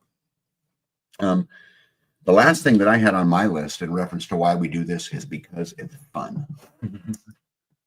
Like, I enjoy it. You know, I get to get up tomorrow morning. I don't know what tomorrow holds for me, but I'm going to get up tomorrow morning and I'm going to give it hell. And, you know, I could be out building fence. We could be down at the community building working. You know, we could be doing any of those things. B could be starting plant starts. But it's fun. You get to totally do the things that you enjoy doing, the things that for years, at least for my case, I dreamed of doing. You know, I've always my whole life dreamed about being on a farm and building my own fences and building my own house and, you know, taking care of my family and, you know, much like you've seen in, you know, Little House on the Prairie, you know. Yep. And, you know, I knew that we needed a community and, you know, not what you see on TV as a community, but like what Little House on the Prairie had, right? You know, and I give you this example all the time. Nobody told Pa on Little House on the Prairie what to grow. But when the barn needed raised, everybody came. And, you know, I want to live in that environment where I'm free and I have my own individual sovereignty, but that I have the collective security of the people around me. Yeah. And so I really enjoy it. It's a, you know, an absolute lot of fun. What do you think about the fun part? I agree. I think it's fun. I guess that's why Joe is so friendly and easygoing. Electroshock therapy. Yeah. I think Sparky's an appropriate name. I like that. Tamara Smith said, I have a Renogy Lankin 5000 with 2 extra batteries. Cool. Yep. Packrat says, was B getting her electrotherapy from the Fens instead of the TENS machine? The Fens. I don't know what the Fens are, do you? Mm-mm. Yeah. Yeah. She don't really shock herself. I've got myself a couple times pretty good, but none of it's all that bad, you know, especially you stay away from the big voltage DC stuff. Gregory says, Uncle Fester. I'm missing it. Sorry, I must be slow tonight. So anyway, guys, I hope you enjoyed our conversation about why we do live the life that we live and what keeps us motivated to continue to do it. I want to touch on one more thing that's important, that although I don't homestead because I want to be in a community, I'll tell you that being in a community makes me my homesteading much easier, much simpler. It gives me someone a shoulder to cry on all the time if it's not going good, the headspace. And so I did not write community on my list of why I homestead because community is not why I homestead. But having community makes the homestead a whole lot easier. Yes. You know, I agree with that. You know, we've been blessed and we've been able to spend some time this week with a lot of our friends, to include Mike and Jen from, you know, some other place in the country who, you know, drove down and they came down to look at a property and come down to help me with some plumbing issues. And so we've got to hang the last couple of days, right? We've got to hang out and, you know, enjoy their company, and they're fabulous human beings. And so just on the live, I just wanted to tell them thanks for coming down. I really enjoyed it. And thanks for pushing us and, you know, trying to contribute, you know, to making us better. And, but we're blessed. We have a lot of people in my life like that. You know, American Roots does it to us. Jeff and Louise does it to us. You know, Indiana Mike and, you know, his clan does it to us, you know, so we get it from a lot of fronts, and I'm super blessed to have community. And I would tell you guys that with community, everything's possible, and without it, you're going to struggle.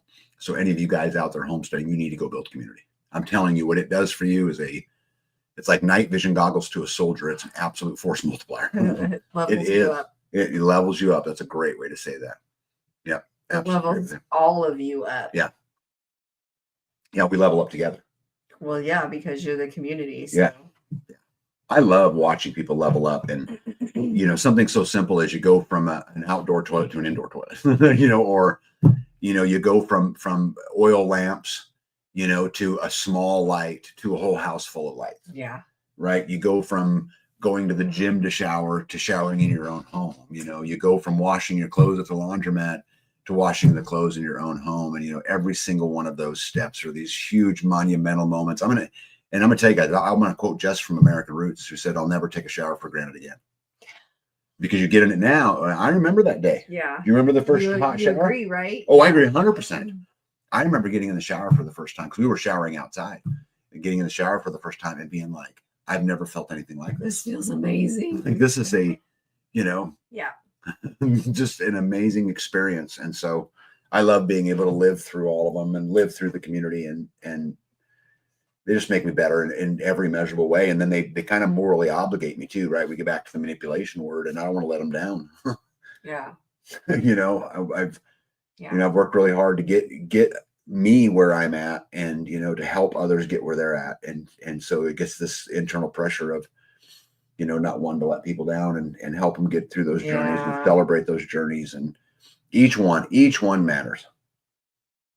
I promise you in the spring someone's going to come to me and tell me how excited they are. They got 6 fruit trees planted, and we need to stop everything we're doing to celebrate that moment, because they're 4, 5, 6 years away from more fruit, food for them, right? It's a big thing. It's a gigantic thing. So I love everything about that. Packrat says, not having, building it where you do have, it resets your baseline for gratitude. I like that. Gratitude is such an important thing. Said building a cabin in Alaska years ago, the level up with each step is awesome.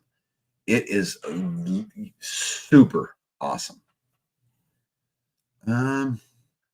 Just out of sheer curiosity, can you explain the dollar bills behind you? Yeah, well, first of all, congratulations on seeing them. So there's a bunch of them. There's actually one's $100 bill back there. But so in my professional career, because we were regulated by the Securities Exchange Commission, you had to be careful in what you did. So you would never really bet with anything serious. And so we would always make bets for signed dollar bills. And I have many of them, a whole big, gigantic collection. And so they are dollar bills that are signed. And so like what happens is we'll say, hey, I bet this. Hey, I bet this. You want to bet $1? Signed $1. So if they lose, they have to write, tags the man. He was right. I was wrong. Signed Ryan the Matador. And it goes in a frame, and it's just like a bragging rights kind of thing. And I've lost some too. There's people out there who have dollars from me. And so I've kind of collected them. But those particular ones come out of the homesteading movement. And so they're just big rewards for me. Like I've gotten them from Yoda as an example. I think that one is Yoda. Yep. And the other one there is from my good buddy 86, who owns the Bug Out channel. And some bet we had, and it's $100 bill that's signed, you're the man. And so I hope I answered your question out of sheer curiosity, but that's why the money's in the frame behind me, amongst a million other things that are back there. But thank you for asking. A million. Yeah. So what else you got on your list today? We covered the 5, right? My 5th one. No, you already did your 5th one, didn't you? No. Oh, we got one more to go. Okay, what do you got? Mine was building family. We just talked a lot about that. Yeah, being available for helping sick friends or locked out friends or stuck friends. I think this, being there for them. and not in every case, but I think this lifestyle kind of is attracted to the people who don't have a lot of family.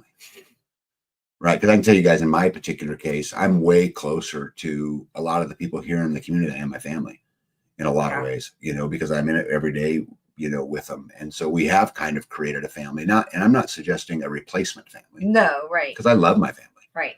That's not it at all, but we have absolutely created a family. Right. Is it true for you too? Yeah. Yeah. Well, and I also get to spend more time with you. Oh. I had a 6th. You had a 6th? Yeah. We do spend a lot of time together, don't we? Right. Yeah. So, okay.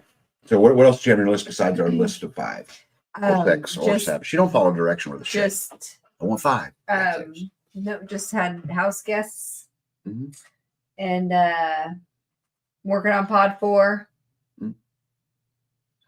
And I also wrote that it's getting to be tax time. So starting to gather receipts and accordion files.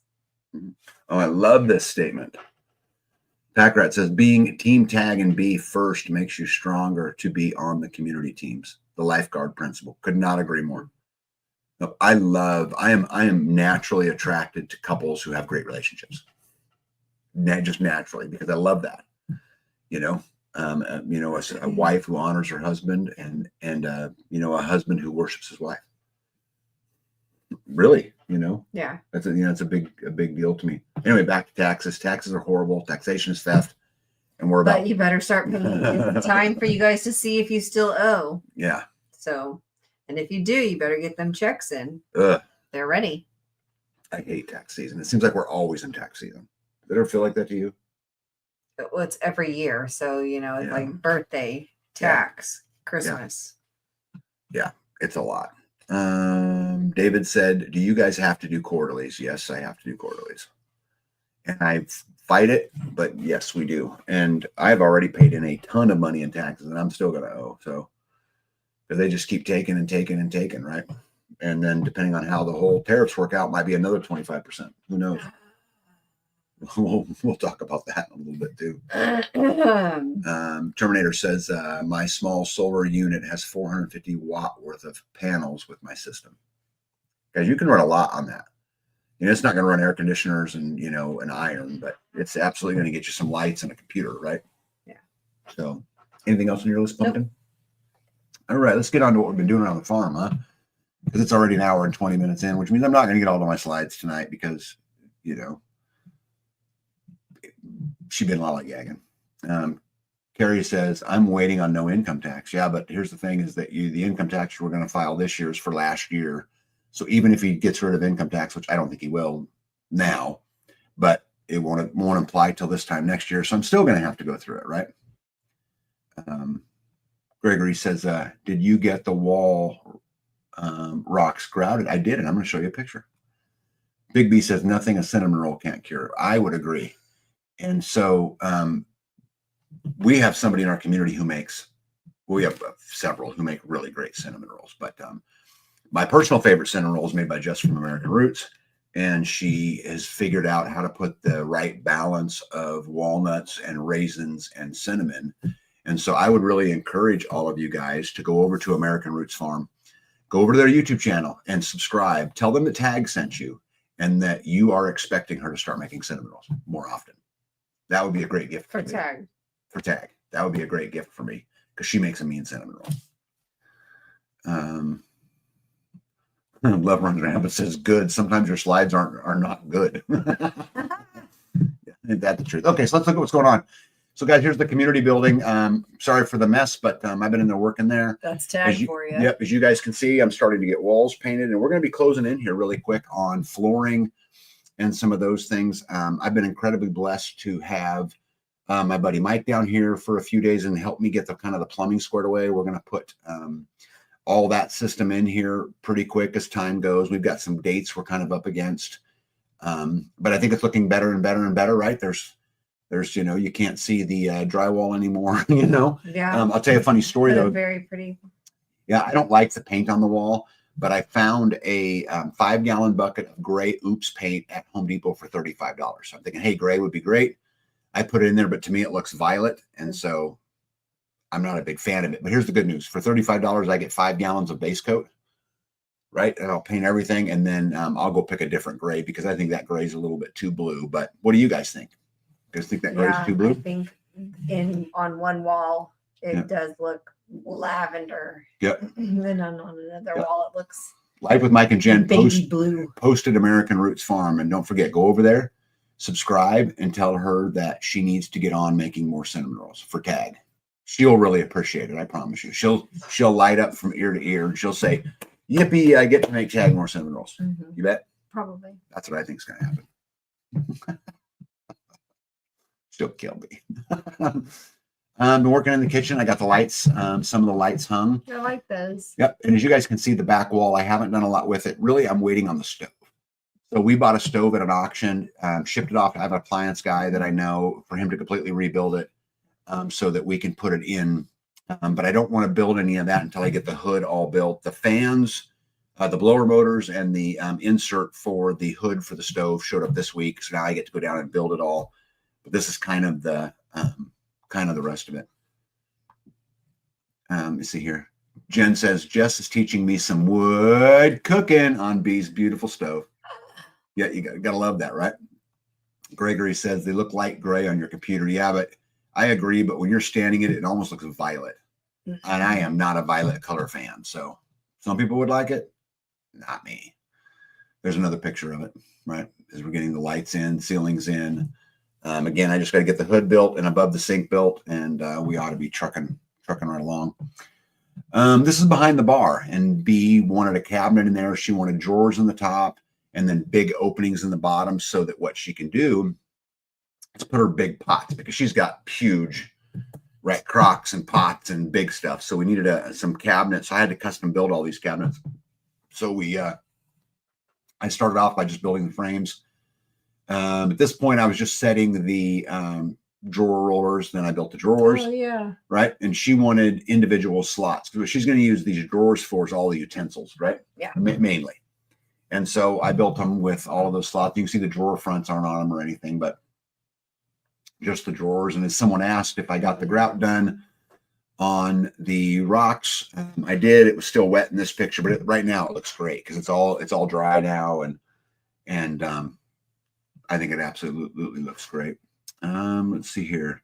Sonia in Michigan says, if you add a little yellow paint to the bucket, it will clean up that color. Oh, I like that. Oh. Which maybe that would be worth it, right? Because what I got right now, dude, I'm telling you, it's just It'll clean up that bucket. Yeah, I like that. Thank you for that clean tip. that color up. Psalms 125 says, I like baking challah bread, banana nut bread, zucchini bread, pecan rolls, chocolate, turtles, pies, etc. So when are you going to move to Kansas? Because this is a great addition, Psalms 125. Because I'm telling you, everybody here in Kansas would love challah bread, banana nut bread, zucchini bread, pecan rolls, chocolate turtles, and pies. She says, my grandma taught me growing up, still have her handwritten copy recipe book. That's challah, isn't it? Isn't that pronounced challah? Is challah. It? Yeah. Skanes Girl says grays are affected by surrounding colors as well as lighting. Yeah, I know this, but I've got to change it. It'll drive me nuts, and I just won't be able to take it. My OC, it will not happen. Thanks, Scotchy. Scotchy says it looks great. Tamara says, I want some of those inside trees. Yeah, they're big. If I go back, I'll show them to you again here. They're just hedge trees. Let me see here. There's a picture kind of one. There you go. Those are just hedge trees out from the field, that we cut up. Psalms says, y'all are making it look great with practical cottage charm. I'm just trying to make it functional, right? So that we as a community can gather more and more often. When one of the things I think everybody in our community would tell you is they'd love to be able to spend more time together. And so this is really going to facilitate our ability to spend more time together, right? On whatever the task happens to be. Definitely makes it easier. Let's see here. Lever and Jam says, random thought with Woodstock pictures. Wood stove, maybe? Wood stove pictures? Random. Yeah, are you saying Woodstock or wood stove? Because how I will interpret that will be very different. Why would it be wood stock? I don't know. Skin goes, that's beautiful. You can add some red or orange to the paint. We'll get rid of the blue tones. Well, blue and red makes purple. Don't put more purple. Don't make it purpler. Yeah, I do not want it to be purple. Anyway, where we're at, right there. Yeah, right there. Yeah. And I wanted to share a picture of our Violet, who laid down and laid right there. I put a chip on her paw and she just stayed right there. And I thought it was absolutely Lovely. She is a lover 100%. She got in. Yeah. This must have been when it was that freezing. Yeah, it was. And I didn't notice this picture was taken, but when I was going through the pictures tonight to load it, I thought, oh, that's so cute. Yeah, she's a dork. She sleeps like that, yeah. Yeah. So basically the farm, these are the things that we're working on. It's going to be a little bit, guys, before I get back at it full time. Right now it's a mud hole. Like really what I want to be doing is outbuilding fence. But the problem is getting down in those ravines and all of that stuff when it's muddy is just not practical. And so I can't wait to get out there and continue down that process. We should be outside. Sunday out here is going to be over 60 degrees, which will be amazing. I hope it dries everything up, and allows me to get out there and get to work. I don't really want to be inside working. I want to be outside working. But as long as we're inside, we're going to continue trucking onto the community building. B's going to continue trucking on pod 4, which it's about done. I mean, there's just not a lot left in there. So I'm excited about that. I can't wait to be able to, get up in the middle of the night, not have to go downstairs to go pee. But let me see here. What'd you say? Has much of the snow melted there, almost all of it. That's why it's a muddy mess. Right. Sorry, hit the button. Do you need to reinforce if you're putting one on the second floor? How heavy is all of the stove and the surround? Think of our house. So I can answer this question, Love Runs Rampant, but I need to know more information. What are your floor joists made of? Right. So let's say the second story of your house is the room you're going to put it in has a 14-foot span and you're standing on a 2x6. Yes, you have to reinforce it. You know, let's say it's that same 14 feet, but you've got a 9-inch I-beam. No, you don't have to enforce it. So it really just depends on what it's sitting on. Yeah, I love it. Let's see here. Matt says, yep, between the snow melt and the rain yesterday, we're mirrored in mud. We are too. Yeah. Tamber says, you cut her head off. Oh, I know. There's only so much I can get in the picture, right? You got the point, though, right? Right. All right. We ready for good news? Oh, my goodness. We're an hour and 30 minutes in. Laugh out loud. I guess I shouldn't tell y'all we had rain today and for the next 2 days. Yeah, I'm tired of the rain, but it rains good. I mean, the ponds are full, right? Our top pond that we built last year, this is the first time I've ever seen it full, but it's full, all the way to the top. And so that's good. You know, I'm excited about going into the springtime with the ponds all full. Steel I-beam, I'll do my research. Thanks. If you have steel I-beams, you don't have to reinforce it. It'll be just fine. As long as the steel I-beams aren't, 6 feet apart and then just sitting on a thin piece of plywood or something. But I think you'll be just fine, is my opinion. All right. Well, you guys know there's been a lot of confirmation hearings that have been going on, right? And I've been kind of watching them mainly because it's comical to me a little bit. But I have to tell you guys, I've been very critical of Trump and very critical of a lot of the stuff. But a lot of the answers that Tulsi Gabbard and RFK gave, during their confirmation hearings, I'm super supportive of. And I didn't hear what. I'll share them with you. Yeah. I also think it's interesting that the people that are on the committee that are, talking to them in the confirmation hearing are the same people that took big money from lots of big places. That's a lot of money. Yeah. Bernie Sanders, $1.5 million from Big Pharma. And he tried to make the case that he only took it from the little guy. That's a lot of money. Which is ironic. But yes, but I thought I'd share some stuff with you guys about the confirmation hearing. So we're talking about Tulsi, which, by the way, you love that picture. Look at her carrying an AR-15 and, out there training. And that's her? That's her. Yep. Kind of reminds you, right? Out of the range. But Bernie wanted to know if we supported that. Former U.S. Senator introduced Lieutenant Colonel Tulsi Gabbard with a mic drop. He said, I've done my homework, and here are the facts. She is the first American Samoan member of Congress, period. At age 21, Tulsi became the youngest woman in America ever elected as a state representative. Wow. And she's still serving today in the Army Reserves. And, as a lieutenant colonel. And so how long has she been in?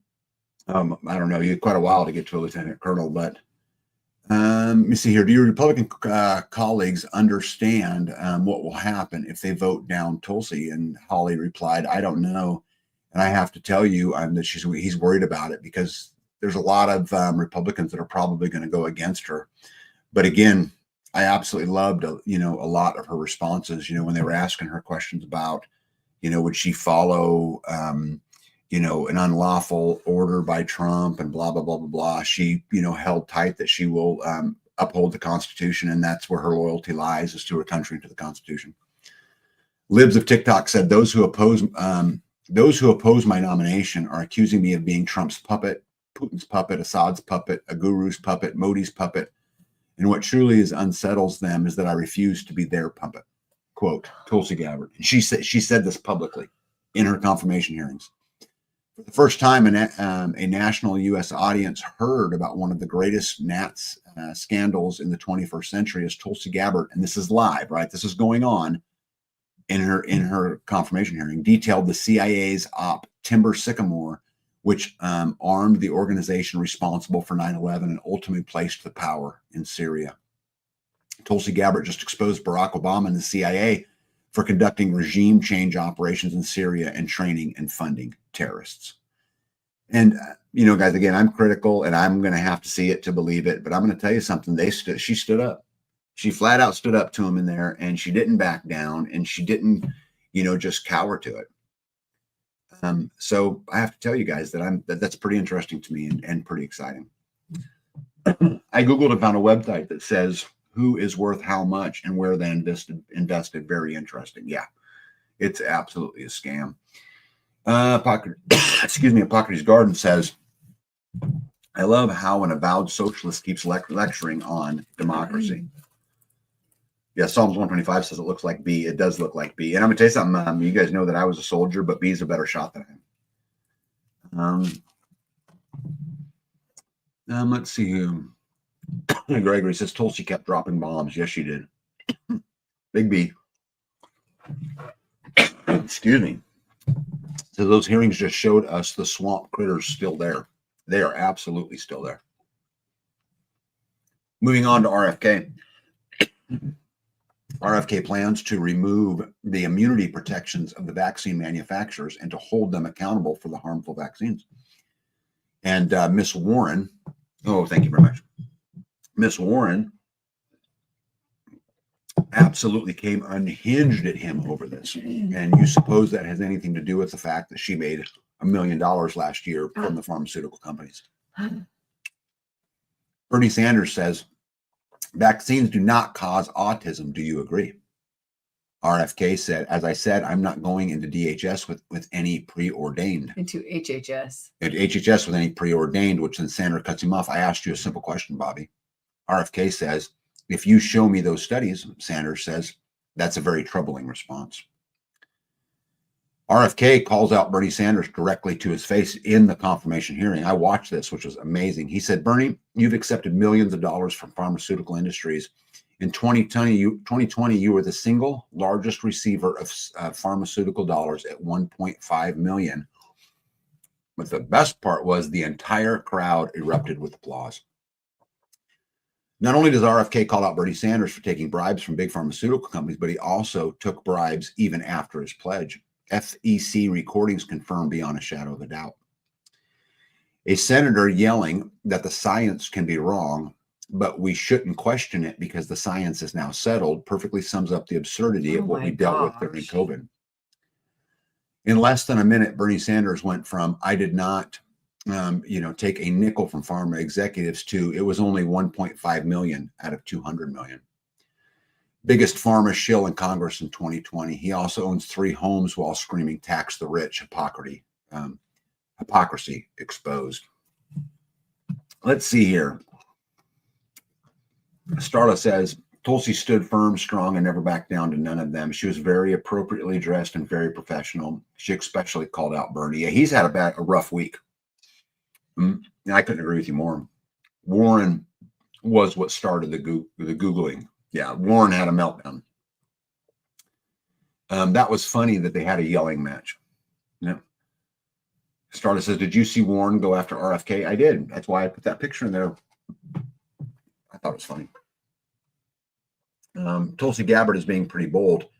Maybe there is some hope for some of them. Maybe. In Psalms 125, I want there to be, I want this to be all good. I mean, as you guys know, I'm very skeptical of it. It was interesting to me how they asked Tulsi about Edward Snowden and whether or not he was a traitor, and she would not say that he was a traitor, and that's caused a big uproar across the internet. Skinsgirl says, I saw that Bernie kept trying to talk over him, but to no avail. Well, I think they did a great job of coming off as idiots. Marsha Blackburn. Now we're talking about Kash Patel now for the FBI director, by the way. So Marsha Blackburn just gloriously called out all of the Democrats who fear Kash Patel's confirmation. The Epstein list is coming. Blackburn says, why are the Democrats so afraid of you? Patel says, I don't know, Senator. You're going to have to ask them. Blackburn says, I want to talk to you about the Epstein case. I have worked on this for years and trying to get those records of who flew on Epstein's plane and who helped him build this international human trafficking, sex trafficking ring. Now, earlier, I urged the chairman, Durbin, to subpoena those records, and I ended up being blocked by Senator Durbin and Christopher Wray. They stonewalled on this, and I know that breaking up these trafficking rings is important to President Trump. So will you work with me on this issue so we know who worked with Jeffrey Epstein in building the sex trafficking rings? Patel replied, absolutely, Senator. Sex trafficking has no place in the United States of America, and I will do everything, if confirmed as FBI director, to make sure the American public knows the full weight of what's happened in the past. And I love that he included, I will make sure the American public knows. Right? Yeah, Gregory says Shifty Shift looks worried. He should be worried. Senator Adam Schiff got into a pissing match with Kash Patel. Mr. Patel, maybe, I don't know, but he may be the first. Oh, shoot, I can't see that. Let me get rid of that. I wonder if I can get rid of that. Anyway, it was interesting how Peter Schiff was hammering on Patel, and yet he's accused of visiting Epstein Island, 78 times. And I also find it interesting how he just received a pardon. Right? Oh my gosh. He was one of them that received the preemptive pardon. The story just gets better and Yeah. better. Yeah. Can't wait until this lying, corrupt sack of shit has to answer questions under the oath from the FBI director. I thought this, hey, Brett Boyd, how are you? I thought this was really, really interesting how, if confirmed, then Patel can then subpoena Schiff, who's already received a pardon. So because he's received a pardon, he cannot claim the fifth. So we may see a complete reversal of Schiff in front of Patel having to answer questions, which I think is super fascinating. But Well, then he's not going to, I mean, come on. Mhm. You think that's going to force him to tell the truth? Well, no, No. but what he's not going to be able to do is say, I'm not going to answer that question, Or because you don't think that he can plead the fifth? he can't plead the fifth. Right, but he's just going to deny it. He may deny it, but he's going to have to answer the question. Yeah. Probably my favorite part of the interview, or the confirmation hearing with Patel, was Amy Klobuchar, which was totally harassing him. And she made a comment about she'd like to ask him questions for hours. And he looked her just dead in the eye and said, yeah, but you only have 2 minutes, and just shut the senator down. Like, he wasn't intimidated at all. Love Runs Rampant says, I don't have high hopes for anything in the federal government. They have so many policies and red tape. Things just don't and probably won't get done. It's a huge pain in the paperwork to do anything in federal. I agree. I'm trying to have more hope than I have. Because again, a lot of these people, I want to give them credit when credit is due. And I'm going to tell you something. It's the first politicians I've ever seen stand up to the deep state. They didn't patty cake their way through it. Yeah. RFK talked about the dangers of vaccines. Patel talked a lot about the January 6th insurrections and how the FBI had placed people in there. Tulsi Gabbard talked about, Obama and some of the crimes committed in the past. So I'm going to give them the benefit of the doubt. And at least enjoy it for a moment, even if it's a lie. Who knows? I guess we'll see, right?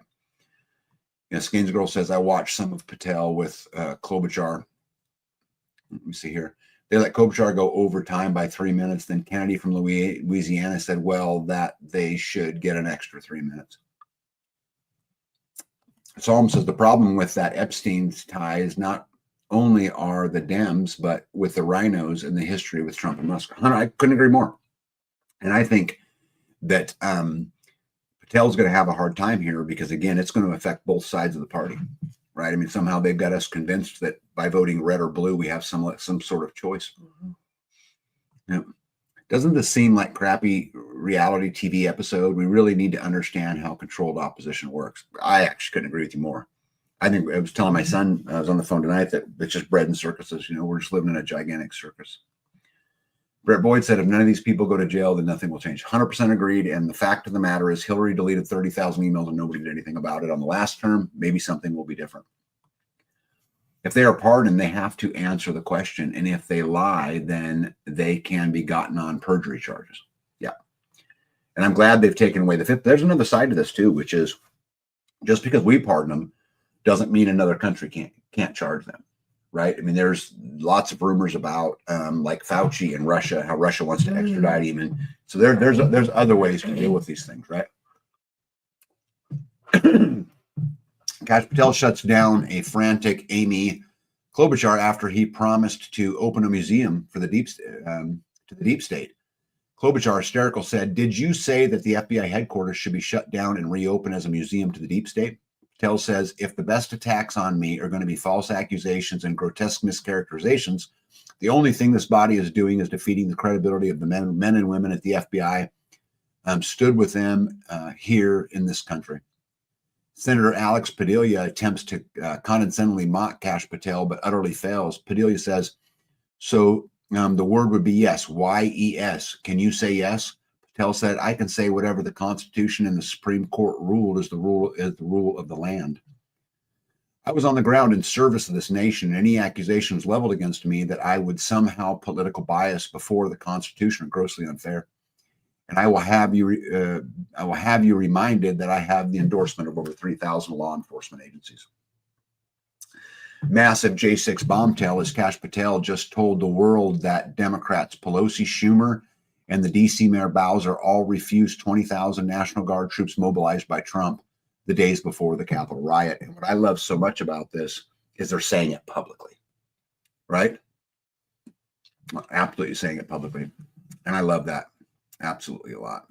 Let me see here. Where are we at? Right there. Okay. Gregory says it's really puzzling how Biden did the pardons with his state of mind. Yeah. How could he be, if he wasn't okay to run for office and they kicked him off of it, how is he okay to issue pardons? But I also don't think, I think it's going to get challenged. The preemptive pardon is going to get challenged in a court of law. How can you pardon for somebody from a crime that they've not been convicted of? That's not really what a pardon is, but yep, a pardon covers past crime. If he lies in future questions, he can be charged. Yep. Biden is not out of reach. He did not pardon himself. Yep, that's true. And the pardons are federal, not state. Also true. Even with a pardon, state and civil suits can be brought. Yep. Think of what might happen if one spills, then all of the civil suits could follow. Yep. Psalm says, don't forget Seth Rich and the Clinton body count. I hope they do something about it, but I don't have a lot of hope because they had an opportunity before with the 30,000 deleted emails, et cetera, and didn't do anything about it. Have you ever noticed the longer politicians stay, the nastier they get, but the non-media is exposing how corrupt they are? Well, it's because the media is the, next branch of the government. All right.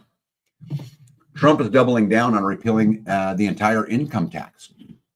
This would hand roughly $2,500 per month to the typical American family. Oh. It would raise growth and lower inflations, and it would hollow out China as companies flood to produce in the United States.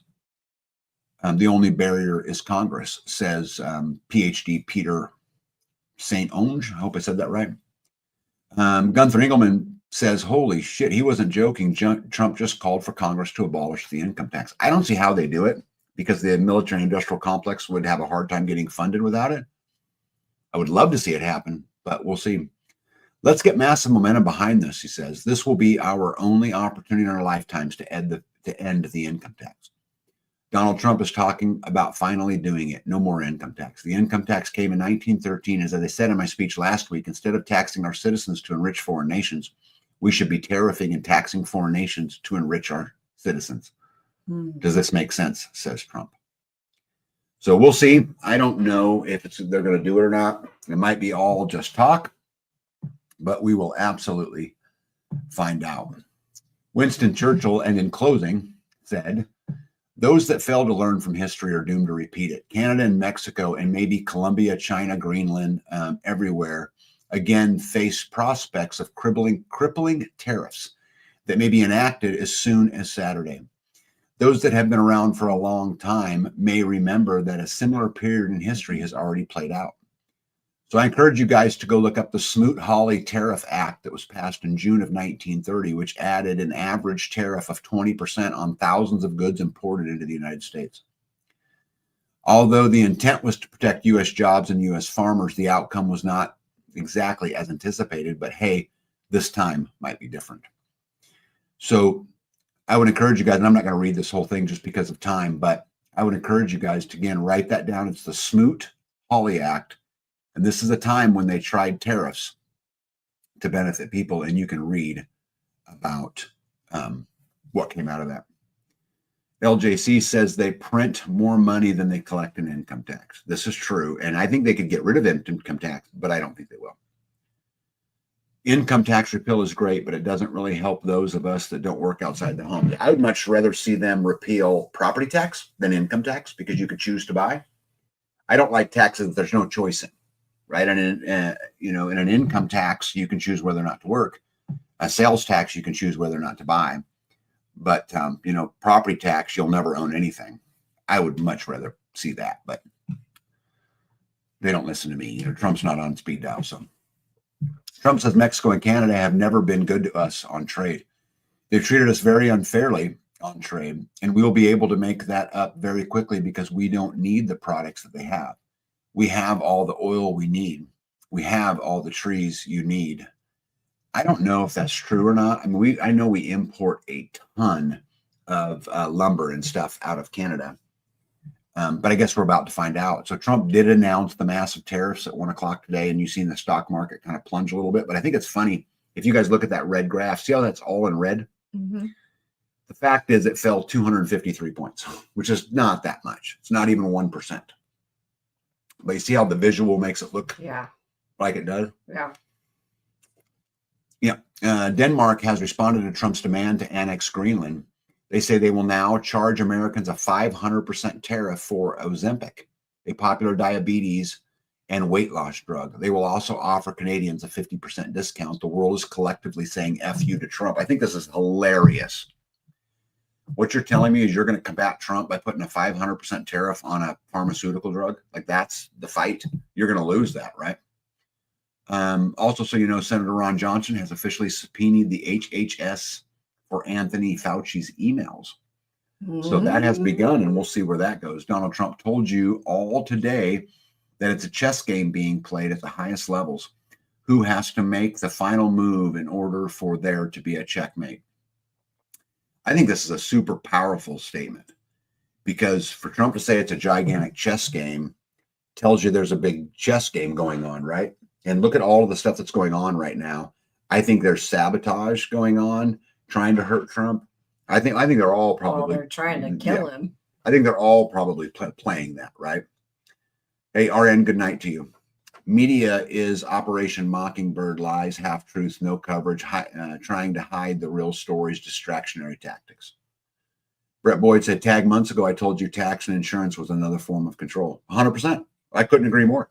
And I think anything that we're forced to pay is a tax. So I would include things like the Affordable Care Act as a tax, insurance for your car is a tax, and anything you have to do, I think, is a tax.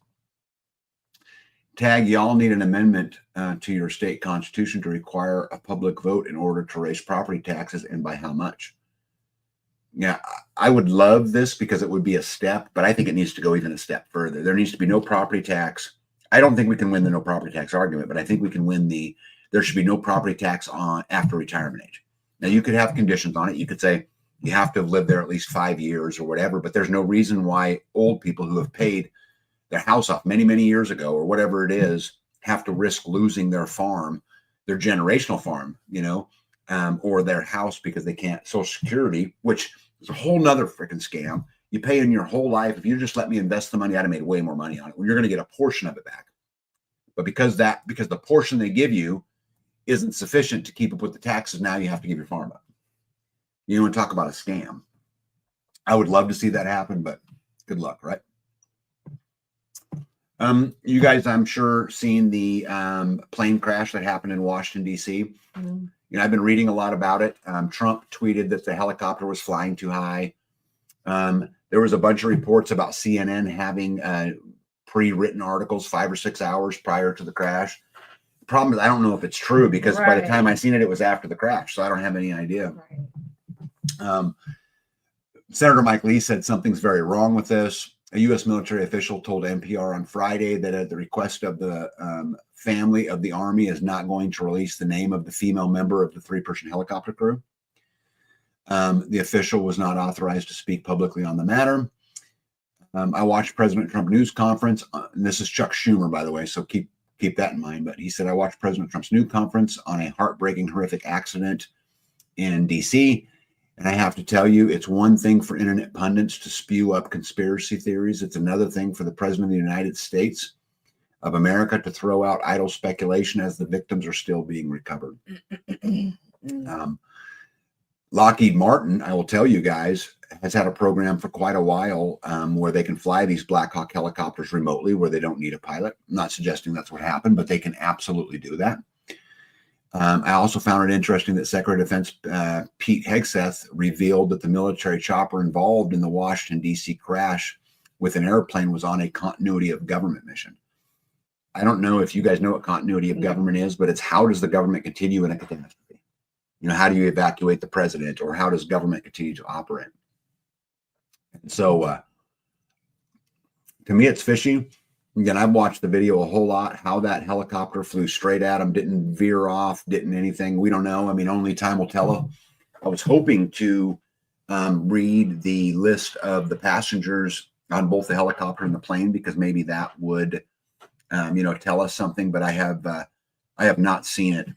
They haven't released it. Well, they released Some of like them. 12 or 14 of the 67. Yeah. The names have been out. So I want to see the whole list to see if there was something else. And then also I want to mention to you guys, there was also they said a small plane that struck a shopping mall in Philadelphia tonight as we were preparing to go live tonight.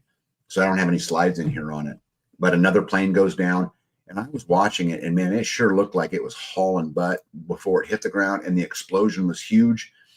But they're saying it was a small plane. Again, I don't have details for it yet, because again, it was happening as we were getting ready to go live. Let's see here. Brett Boyd says, I pay 10% on my propane that I own the tank and everything else, but the city taxes it. There's so many taxes, and I really encourage you guys to add up all the taxes you pay all year long. Every time you go to the gas pump, every time you go to the grocery store, and see what you're actually paying. And I think what you'll learn is the government gets more of your money than you get.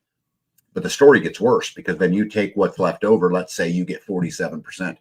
You take that 47% and go down and buy tires, and they get the same 47% treatment. And in 3 transactions, the government has all the money back. So I think you have to ask yourself, what's the point? Is it real? And you'll find out that it's not real. It's an illusion, but they want those transactions to roll and roll and roll, because our economy is based on infinite growth. And if we constantly have growth, it will constantly survive until one day the greatest Ponzi scheme in the history of the world will come crashing down. Love Runs Rampant says, rumor that it was unmanned. Not sure what is lies and what is not. I don't either know. It's close to home here in Maryland. Let's see here. Jesus says not very continuous if they crash. So yeah, it was a medical plane carrying a pediatric patient, an escort, and 4 crew all died. Which one? I think she's talking about the one in Pennsylvania. I have not read that yet. Again, because we were on the live, but I'm going to tell you something. It sure seemed like an awful big explosion to be a little plane. I could be wrong. Lear 55A Care Flight plane from Pennsylvania. Yeah, flying to Springfield, Missouri. Yeah, I don't know. You guys go look yourself. It looked to me like it was already on fire before it hit the ground, and it also was a gigantic explosion. So it was on a continuity of government mission. That means something. Yes, it absolutely means. Why are they on a mission for continuing government in a catastrophe? I think that makes perfect sense. All right, I'm going to skip down here a little bit. With taxes, the key is to produce as much as you can to trade with your neighbors as you can. No monetary exchange equals no taxes. Yeah, until they find out about it, right? We had that conversation in the house. Yeah, you're supposed to pay tonight. taxes on Oh barter. man, I got 3 minutes, and we're going to get out of here. A couple important things though. So the minority leader Hakeem Jeffries just called for violence against President Trump, and I don't know that I would. I don't agree or disagree with that, but what he said was, we're going to fight it legislatively, we're going to fight it in the courts, and we're going to fight in the streets. And I think, guys, I'm very concerned that there's a lot of powers that be out there. They're going to create chaos to try to help Trump fail. And there's a lot of stuff in there. There's a lot of towns that are defying the deportation stuff. There's a lot of people calling for trouble. And so I think us, the American people, the silent majority, the stuff in the middle, we're going to be the ones caught in all of it. And so I would really encourage you guys to keep your head on a swivel. I would encourage you guys to carry everywhere you go, because I will absolutely be doing the exact same thing. Psalm says an F-35 also crashed by just losing power and falling down to the ground and exploding. Was it hit by an EMP weapon? So I can tell you guys with 100% certainty, there are directed energy weapons out there that'll do that. But the thing is, they don't even really need to use a directed energy weapon. All of these F-35s and all of these planes are controlled by the internet. I mean, the internet, all they got to do is shut it down. All they got to do is use their version of the internet. internet, whatever, and they could do it that way. Super, super easy. Let's see here. A lot of stuff. I'm going to try to just summarize these as we go through them instead of read them. A lot of stuff going on the immigration front. There's long lines of people headed out, but there's also a lot of confrontation coming up. There's gangs and the Mexican mafias and the cartels down there who have actually been caught planting explosives at the border. They're shooting at border agents, and one border agent has actually died. And so I think you're going to see a big fight. To go on, Starla Doak talked about Gizmo will hold 30,000. They're going to start deporting some of America's worst down there. So there's a big fight coming. And, I would encourage any of you that live down there close to the border, make sure you have an evacuation plan. Make sure you know where you're going, because that could absolutely get ugly fast. Pacific Palisades rebuilding must include low-income housing. So the people that lost their homes to the fire aren't going to be able to rebuild necessarily unless the community addresses low-income housing. I don't see how the government should have any say in that. It's your property. Right. I mean, it just absolutely makes no sense to me. Unless they're going to rebuild the commons area, the city areas, right? The parks, the whatever, to have buildings that hold homeless people. Oklahoma teachers will soon be required to pass a U.S. naturalization civics test to get their licenses. I applaud that. Defense Secretary Pete Hegseth announced the immediate revocation of General Mark Wiley's personal security detail and security clearance. Trump drops the hammer and bans former CIA Director John Brennan from all federal meetings. There's been a bunch of this that's going on. So again, I think we want to give the benefit of the doubt. There are some good things coming. These people have not done any of us any favors. I'm going to leave it right there tonight because we're at 2 hours, even though I've got a whole bunch more slides. I think though, as we get out of here, B, what do you got to say? Any parting words? Well, I just want to probably reiterate what you had said earlier, as far as the war.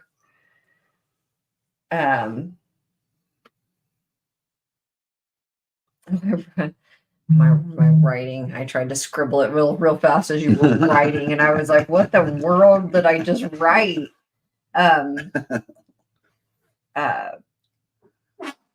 What's the topic? And I'll get you started. Oh, well, just go challenge the normalcy, that don't listen to the social media. Don't do as we say, don't do as we do, right? Do your own research for, the war for perception. The war for perception. I think this is really, really important. I talked a lot about that in my Starve the Beast video. Which I haven't seen yet. Yeah, we are absolutely fighting a war of perception. And they're going to fight it with AI. They're going to fight it with information and misinformation, disinformation. And they're actually going to work really, really hard on controlling your perception. Because I'm going to tell you something, if they can get a hold of your perception, there's no questioning it. And people, not you, I'm not specifying directly to you. So there's no sense in putting a comment in there that says it won't be. Not me. Yeah. What I'm saying is that the masses, they will control the perception and they'll follow blindly because they'll put them in a position where they can't question any of the answers, which is the ultimate form of slavery, the ultimate form of compliance. And so I think what B was really getting at is go out there and challenge the narrative. Yeah. Just because you read it, don't make it true. None of the slides that I put out tonight would I guarantee you are true. Because I'm getting it from an information source as well. But the good news is I study it all the time and I'm trying to understand it. And so go out there and be your own person. Go out there, and make your own decisions. Be your own critical thinker. Take what Tag and B say. Take what the news says. Take what them all say and make up your own decision. I love you guys. Good night, everybody. Hold the line. Don't give an inch. Yeah, be out. Be out. See you guys. Yeah, tag out.